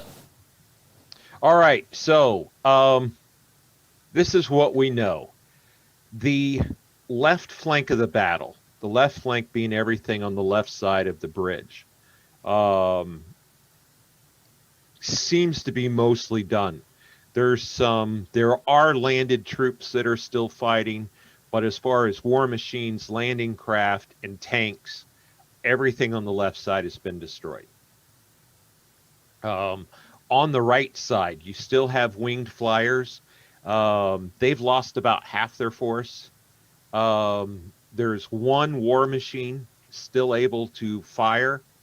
One tank squadron, well, that was the previous round, destroyed. The two remaining tank squadrons are down to 2 tanks each. There are landed troops, but there are no more landers, so they're still fighting there. Your pistol shots, Z-Teach, and the arrows and the knives that look primitive were damaging tanks. And you were seeing their tattoos. I'll go to them again. You were seeing their tattoos come alive and do some very strange, weird things. Cool. All right. So, you guys haven't heard from Orist in about 20 minutes. You don't know what's going on with Orist. You seem to have lost him. So I'll go to Z-Teach. What is Z-Teach doing for this last bit of the battle? Do I know where Urus went? I don't think I saw where he went. I don't have a radio. Yeah. The last you had heard was that he was in the landing craft and he was going to be using their weapons to attack the tank squadron and the Iron Host. Okay, well, Z-Teach is just going to shoot. Okay. Because he's just going to continue. Yeah. Okay. All right. During your time, you have, those moments in battles. You do find out that Bistri, which is the one of the warriors, had died before you got there. Okay. So they have lost Bistri. I'll put that in the notes. Is his body here somewhere? I do have the zombie spell. It's nearby. Zombie cats, go! How to Make Friends and Influence People by Z-Teach. You have my mega damage rifle, and my mega damage hammer, and your brother. and your dead brother. And how exactly do you accomplish that zombieing stuff? With Frankenstein style. But I mean, what's the underlying technology? Probably like different types of chemicals and electricity. Pots and pans. Weird science. Wow, that's so loud. It really is. It is. But it's never going to get old.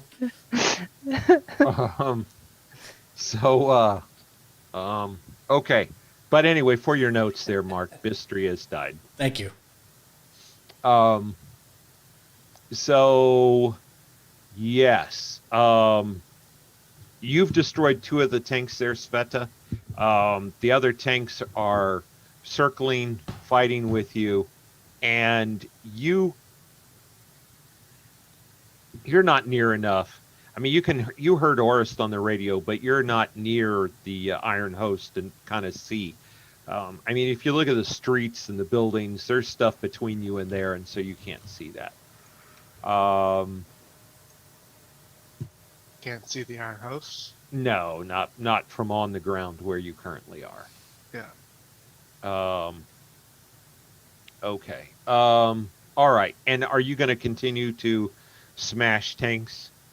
Am I the only thing attacking these tanks? At the moment, yes.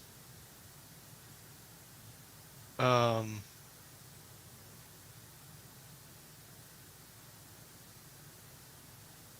yeah. Okay. So you're attacking tanks. Orist is napping. Z-Teach is shooting. Yes. So Sounds right. let's go ahead and roll a shooting attack from. She will have asked over the comms like where Orist is and if he'll respond. Like she is getting worried. But if she's stuck in combat right now, she's going to continue. Huh. Wow, what is with these rolls? So That's my rule. yeah. That is a Critical failure. All right. So Hey! you're gonna Plus you're gonna one. take +1. So you take 2 wounds. So you're still up. You just have 2 wounds. Oop, that's the wrong button. It's okay, I failed it. Yeah, go ahead and make your vigor roll. Well, do you need it? What's a vigor roll going to do for you when you're not out? Doesn't matter. I'm not gonna roll really well anyway. Okay. All right. So yeah. So you've got the 2 wounds. You have 2 fatigue. And okay. Go ahead and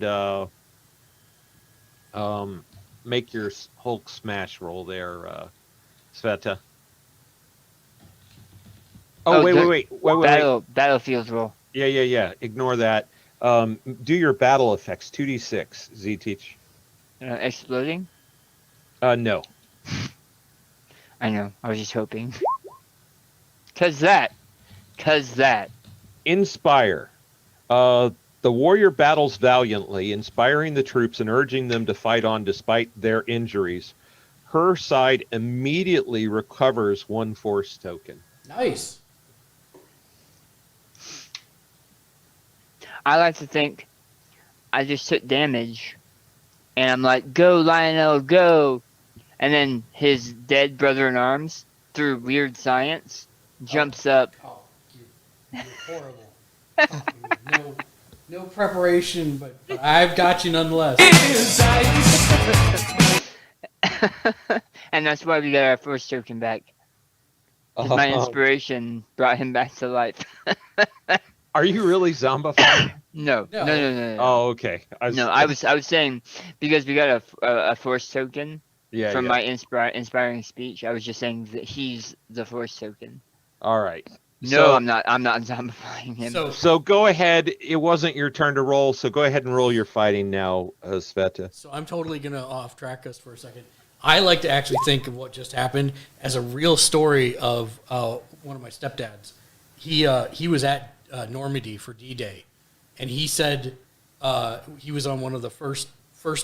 I think he was the 3rd boat that landed, and he said they all watched as the first two all the soldiers came off, and they had all these like extra ammo and munitions, and they would get shot and explode. And so that inspired everyone else to take off all their crap before they landed on the beach. So that's what I was thinking. Wow. Yeah. Okay, so you didn't get a raise. I don't like that story. Yeah, that's. We're gonna moving on. Family That's- show. Yeah, that's a dark story for the hopeful Daniel. So, so you have a success there.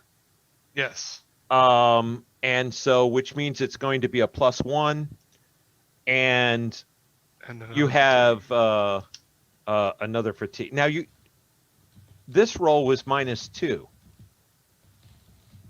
Yes. Did you have 2 fatigue? Yes. Ow. I did a critical success the first thing at the. Right. Yeah. 100 and 125.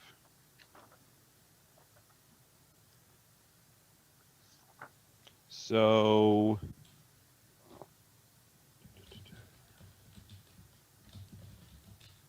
this is going to be your third fatigue. Which I don't know what that does. You'll be incapacitated. Just yes or no? Next round will be his third. Well, right now you've earned a third, right? Yes. Okay, got it. Okay, so that moves you to that actually puts you into incapacitated. And you can click that on your character sheet if you so choose. Okay. So it's back to Sveta. Wait. No, it's a success. So we're not going to roll on the battle effects. So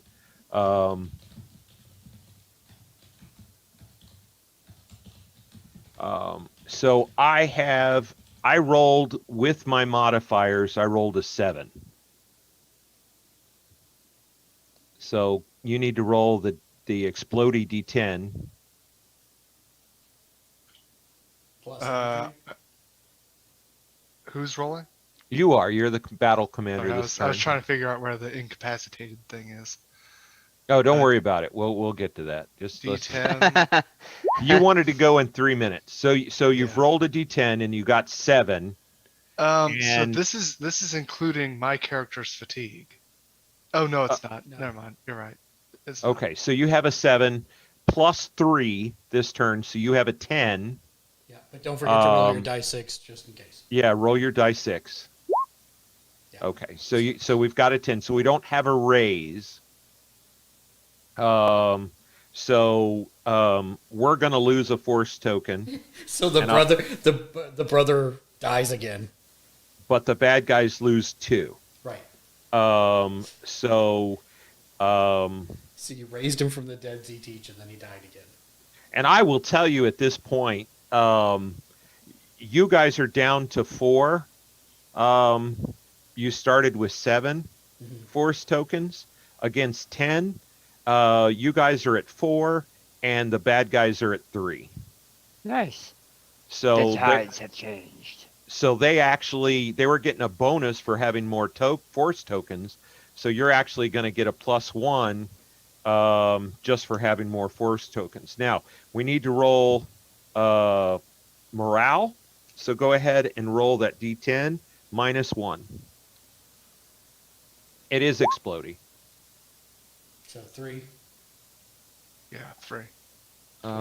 which is a failure. Which is a failure. Okay.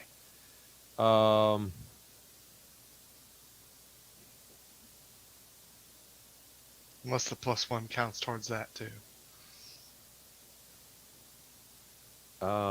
What +1? For having more force tokens. It does not. Wait a minute. Weren't we supposed to be getting a blanket +2 for the entire battle? Yes, So, for your battle roll. yeah, but I don't think any of us have we been When I've been telling you, you have you have plus 5. That counts it. I see. Yeah. See, I've been keeping track of all the pluses right here. Got it. Okay. So, and the first one I add is your automatic +2. So last turn, you had +3, because you had the +2 for your automatic, and then you had the +1 from what Sveta did, because you didn't get a bonus from Orist or from Zetich that last turn. Got it. So that was your +3. Got it. All right. So here's the thing. I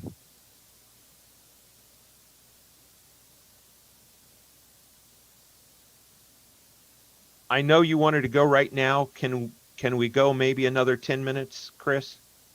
Yeah, if that's what it'll take to finish it up. Yeah, I think so. So what's happened is everybody failed morale. I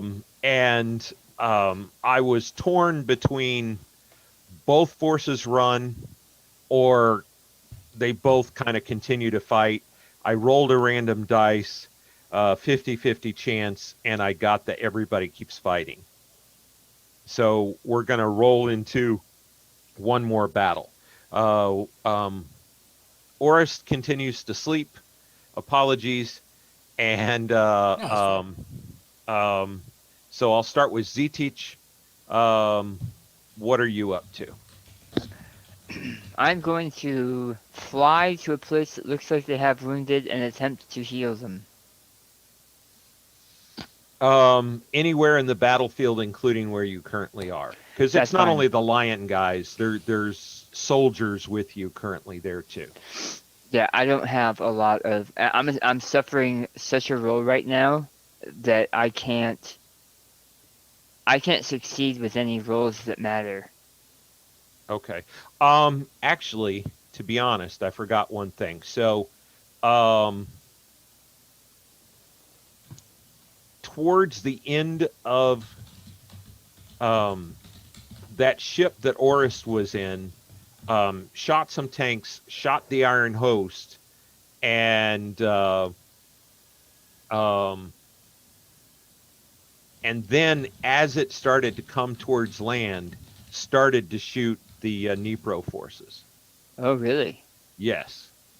The tank squadron that was destroyed by Sveta, and the tank squadron by you was destroyed.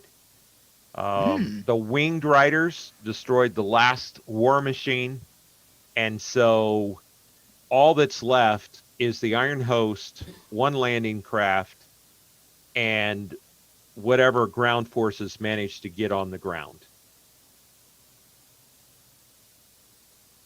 And so, why don't you give me a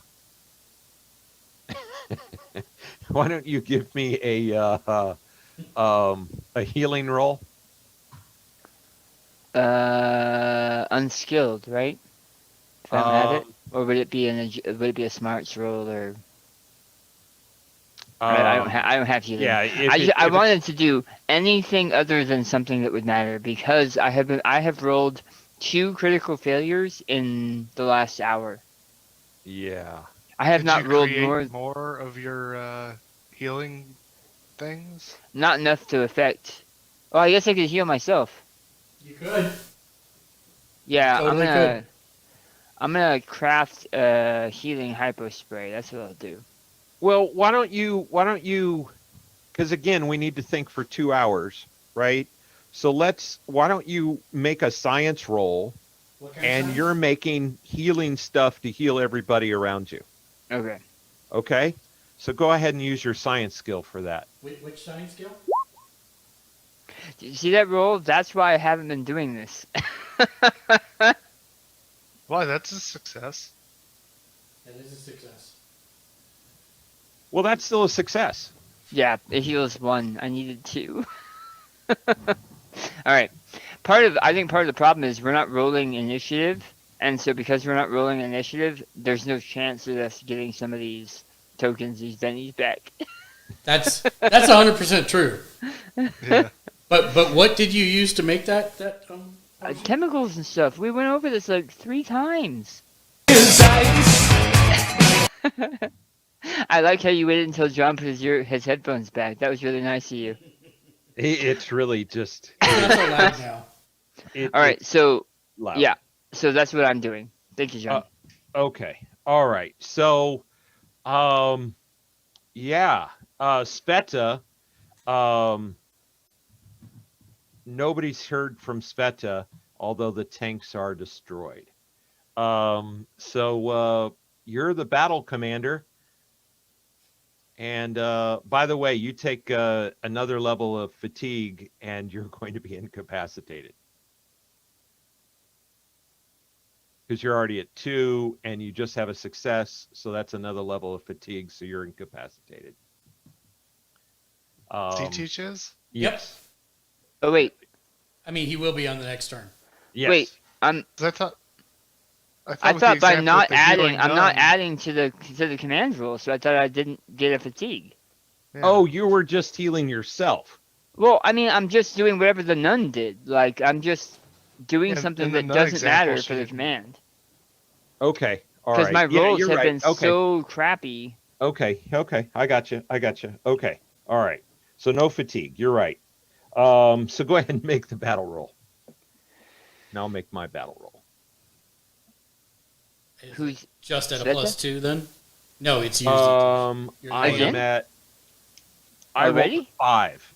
With my bonuses, I have a 5. Yeah, you're the only one left. So he gets +2, correct, John? He gets +2. That's correct. and this is the D10 exploding. 1d10 exploding +2. Yes, sir. Yeah. You guys should not be having me roll this. You're dead. We're all incapacitated. Yeah. Hey, that's a raise. So that's a raise. That is a raise, and C-Teach wins the war. so what happens is a raise. The defeated army loses 2 force tokens, and leaves them with 1 force token. You don't need to make a morale check, and I need to make a morale check.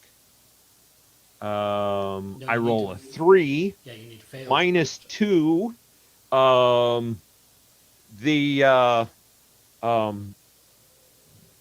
The landing craft is destroyed.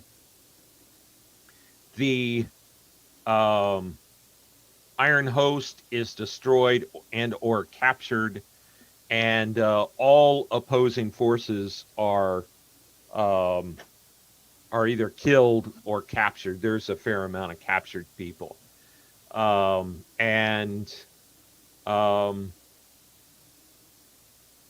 yeah. And you haven't heard from Orist or Sveta you haven't heard from Orist in over 2 hours, and you haven't, and same with Sveta. Well, I don't have comms, so I haven't heard from either of them for a while. That's true. You're mopping up and probably healing people and just putting bandages and doing what you can. Just a second, Mark. And Archer is going to ride up. You see Archer is riding around, taking the measure of things, and he comes up. And yes, Mark. Wouldn't Sveta not be incapacitated anymore? Why? Because she spent her round incapacitated? Um, Because it's just like fatigue, right? If you don't fatigue yourself in a round, don't you gain that back? Well, she was incapacitated and things happened, and I'll get to that in a minute. Okay. Wait, I'm not fatigued anymore? No, you have 2 fatigue. No, he's got 3 now. He's incapacitated now. No, because he didn't. No. Oh, right. Right. So he has 2. He's fine. Yeah. Archer rides up to you, and don't worry about fatigue or where people are, because I'm about to tell you where everybody Okay. is. Okay. Okay. So Archer comes up and says, Z-Teach, he says, I still look at you and I see my friend. Well, I hope that will be true. I have to remind myself you're not who I think you are. But nevertheless, I'm glad to see you're well. We have not heard from Orist or Sveta for a long time. I was about to ask you if you had. Uh, That's disconcerting. we still have um, communication. Um, their comms are fine, it seems, but we can't find them. Is this something you can help with?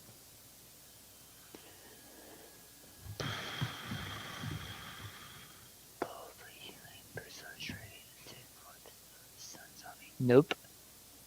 I can take to the air and try to find them where they were last. Let me take my headphones off. Why don't you just do a science roll to see if you can do a thing? Oh, I don't have any things. I'm looking through my list of things I can do. I don't have anything like that. So let's talk about that for a second. Your weird science, you're using spells to explain your weird science. And so In essence, yes. I'm not going to say that word, so he's not going to hit you with it. well, I think I just did, but It's very low. no, That's not very low. Really? That's louder It's than coming everybody else. It's coming across super loud, which is why every time we've said, "Wow, that's loud." Okay. It is twice the volume of anybody speaking. I don't know Yeah. why I've got it like so low on the board. It is Mark's like, insanely you guys, I have no idea what you guys are talking about. This is super quiet. loud.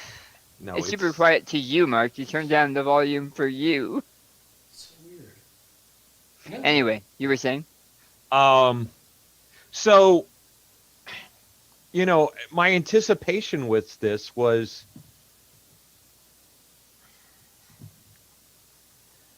He's I Inspector anticipated Gadget? He's Inspector Gadget. well, not that, but it's, I understand that you're using your spells to do things, but, like you walk into a control room you've never seen before, no spell is going to apply. You're going to make your science roll to know if, oh, okay, I see what this is. So that would be a actual science roll to understand the technology. The spells themselves, think of them like blueprints that Right. Z-Teach can make ahead of time and hand to someone. That's the biggest difference.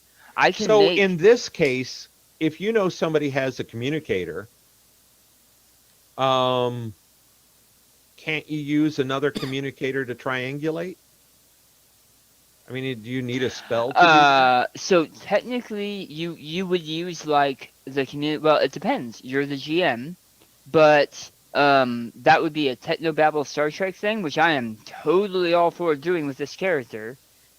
That's what I was Okay. Then that's what I will start doing that with that character, and it will be different. Take off your headphones. Weird science. I have turned it down like almost as far as it can go now for the input. So I don't think it can be that loud. Hold on. I'm waiting. That's better. That's better. Yeah, that's that's much better. I can barely hear it now. Yeah, No, I don't know no, what it's it is, fine. but it was super loud before. So that one will be like the special powers stuff, but I'll do more with the technobabble. That's totally cool. So he'll say, I wasn't given a communicator, but I seem to think that they had one that they shared between them. Do you by any chance have something I can borrow that would be able to? Yeah, he onto that pulls frequency? the communicator that looks exactly like Oris and hands it to you. And Z-Teach will take it, and he will pull out a set of really small, like, jeweler's tools and be messing with it.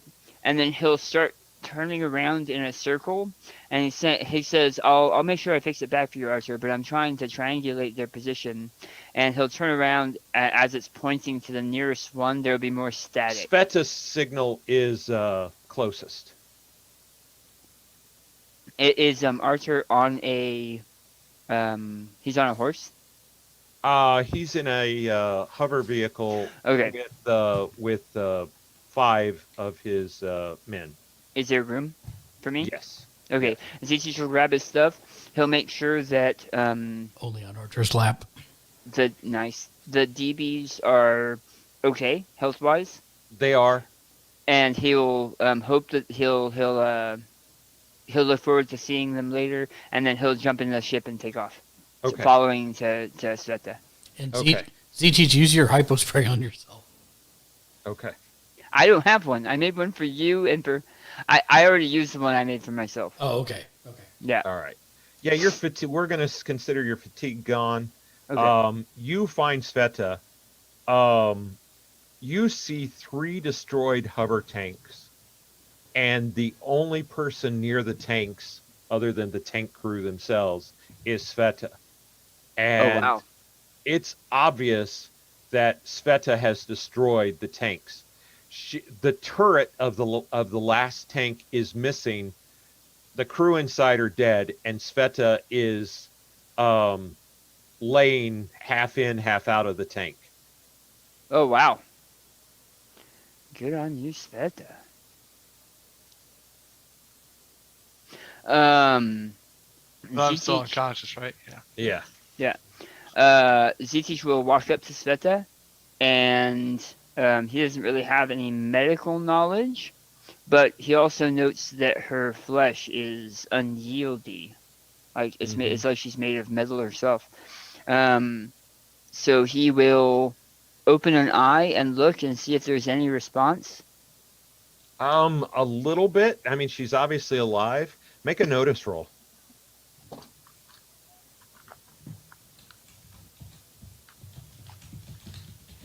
That's a success. Why are you encumbered? Oh, because you're wounded. Because I'm wounded. Yeah. Yeah. You actually see the hypo spray you gave her.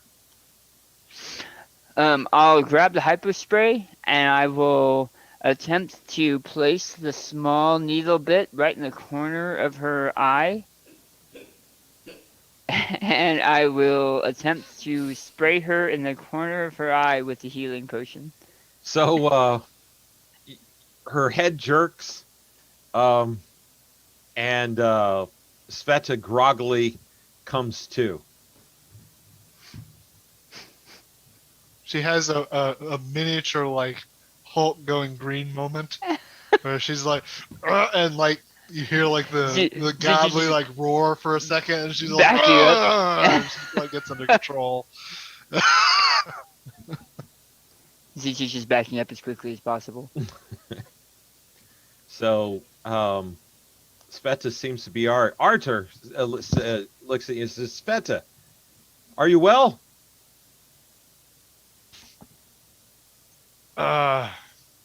As well as someone can be after a battle like that. Did we win? Well, I don't know if we've won, but I know we didn't lose. We've lost Orist. Last I heard, he was boarding a hovercraft. Boarding a hovercraft? I believe that hovercraft gained control of itself again, and it was destroyed over the city. We need to find it. Dirigible. Yeah, dirigible. Well, they're not. They're war machines. There's no. They don't fly with air or. But when helium. you say hovercraft, there's also hover tanks and. Yeah. Oh, you're right. War machine, whatever. It's one of these. So Z-Teach he'll say, you guys go to that one and then check that one. I'll check this one. And Are you using the triangulation thing again? Z-Teach, oh yeah, I completely forgot that was a thing. Yes, he's going to. Now that he knows which of the frequencies is Sveta's, he'll tweak it a little bit more and then do the same thing to find Orist. All right. I've placed him where he is. And we'll head that direction. So you get over the spot, you're over the water. He's been dead for 6 hours. The water at that particular spot is about 20 feet deep. And he's underwater? Oh, He's yeah, underwater. he's got his armor. He's down there, but I don't think I'm strong enough to pull him up. So it takes us a fair amount of time, but they get some boats, they get some guys, and Oris is brought out of the water, and his armor is sealed. Okay. And He turtled up. yeah. Then in comes Daniel with his sensimine.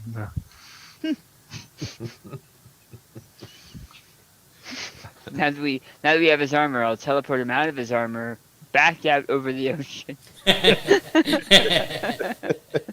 It was evil Z-Teach all along. All I wanted was your armor. It was evil Z-Teach all along.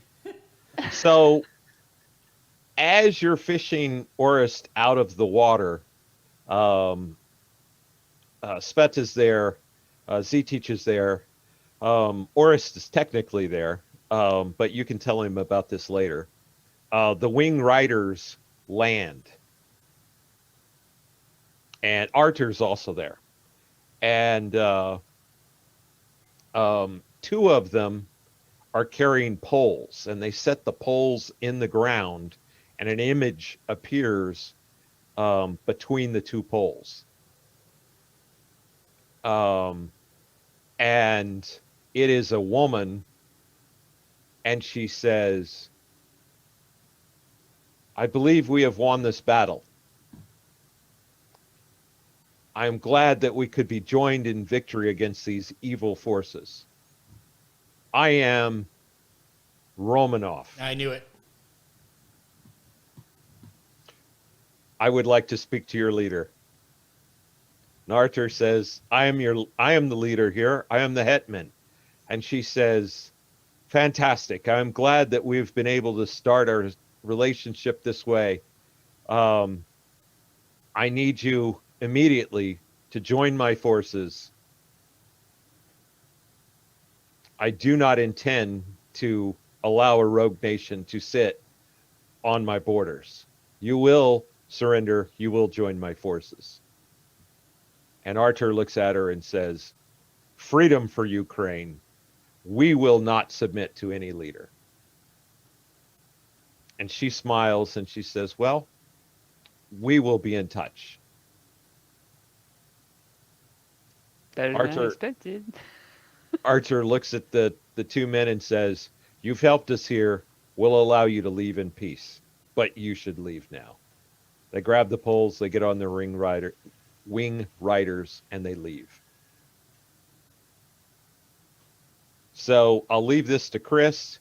Do you want to end right now, or do you want to end in 2 days when everybody's kind of awake and there and knows what's going on? We can end in 2 days when everyone's awake and knows what's going on. All right. Orist is unconscious for a little over a day. He wakes up, and is anybody waiting by his bedside, or does somebody come tell you that he's okay? Oh no, Z-Teach will be waiting by his bedside. Oh, it feels Okay. like somebody hypo-sprayed my eye. And as he's starting to wake up, Z-Teach is standing over him with a pillow and goes, oh, and then puts a pillow under his head.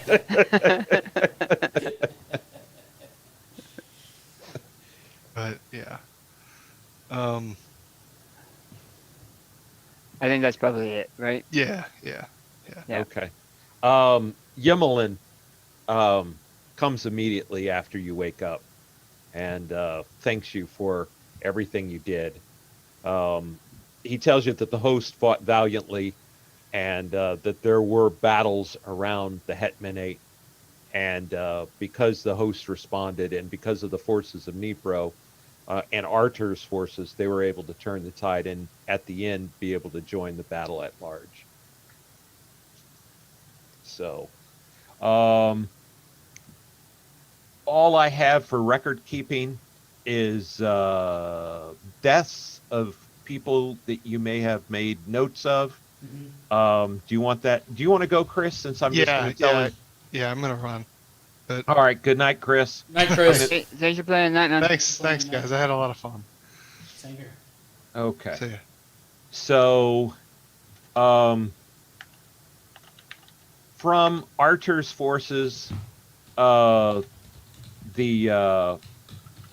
people that you know, Osep and Xander died in battle, and I'll put their names in chat.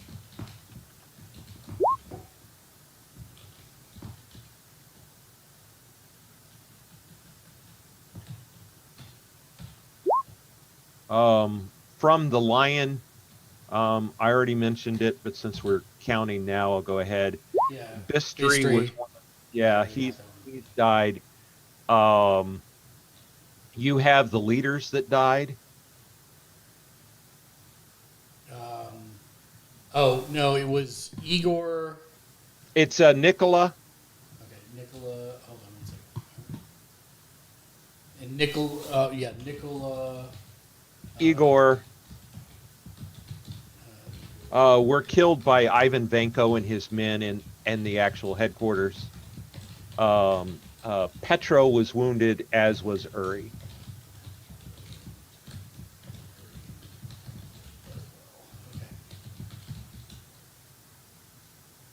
And it was Patriarch. Patriarch Mikhailo, who landed the killing blow.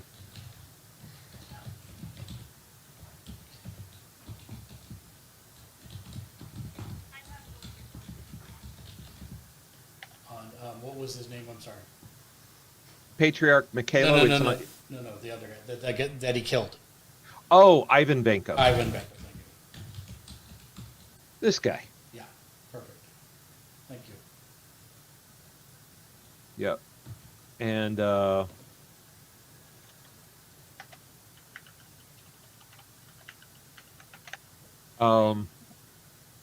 yep. Let me see.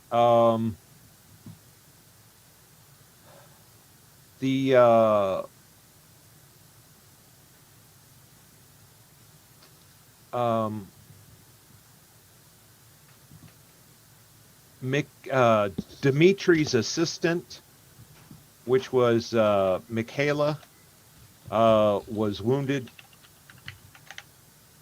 If we're accounting for things, that was Dimitri's assistant, and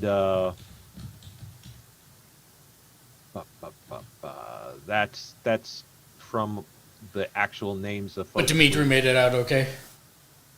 Who did? Dimitri?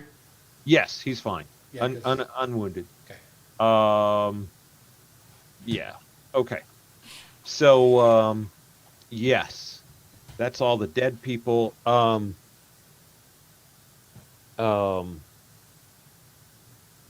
me look at the map so I can think.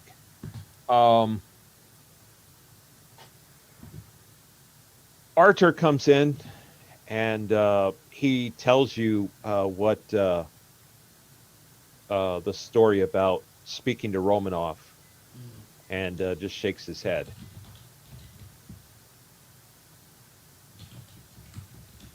Well, it looks like we have more work to do.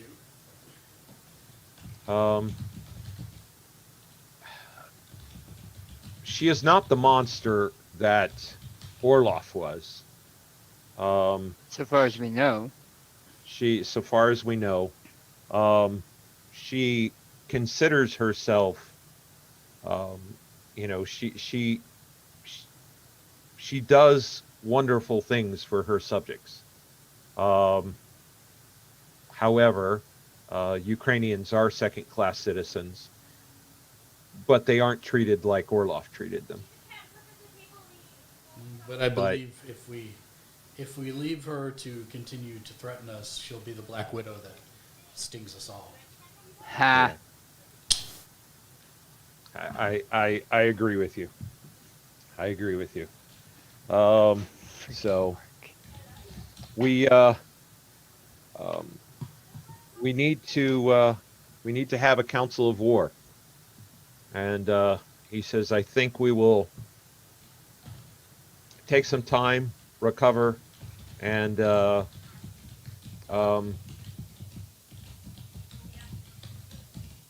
we will have a Council of War soon. You wish myself and Z-Teach and Sveta to be there? Always. Then we will be there. Okay. All right. And with that, gentlemen. Night.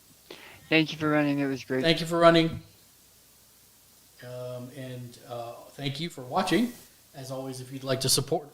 Am I on? Yeah, no, I'm on. If you'd like to support us, you can do so by... just like Roberto Muaz sending likes on YouNow, getting us ever closer to level 10. On Twitch, you can click the follow button, or if you have the ability to do so, click that subscribe button, become one of our rock stars. On YouTube, make sure you hit the like, subscribe, and of course the bell icon to be notified whenever we upload new content, which is almost every single day of the week, Monday through Friday. And last but not least, you can head to our Patreon page at patreon.com/gamersledge, where you can get your name on every single show for as little as $1 a month, just like the fine folks that are about to scroll up across my face because I'm way too far to the left today. For John, for Chris, Daniel, and myself, thanks for watching. Don't forget to check out our new Monday night D&D show, Emancipation of Dragons, starting this Monday night, 6:30 p.m. Pacific, 8:30 p.m. Central, 9:30 p.m. Eastern. And then on Tuesday, we should have a new Pulp Fiction 1930s Savage Worlds role-playing game starting at 3 p.m. Pacific, 5 p.m. Central, 6 p.m. Eastern. And also don't forget that we are giving away an Optimus Prime Fig Pin. To go and enter for that, all you have to do is head over to bit.ly/OP Fig Pin. OP for Optimus Prime Fig Pin. And you can enter to win. It's free to anyone in the lower 48 states.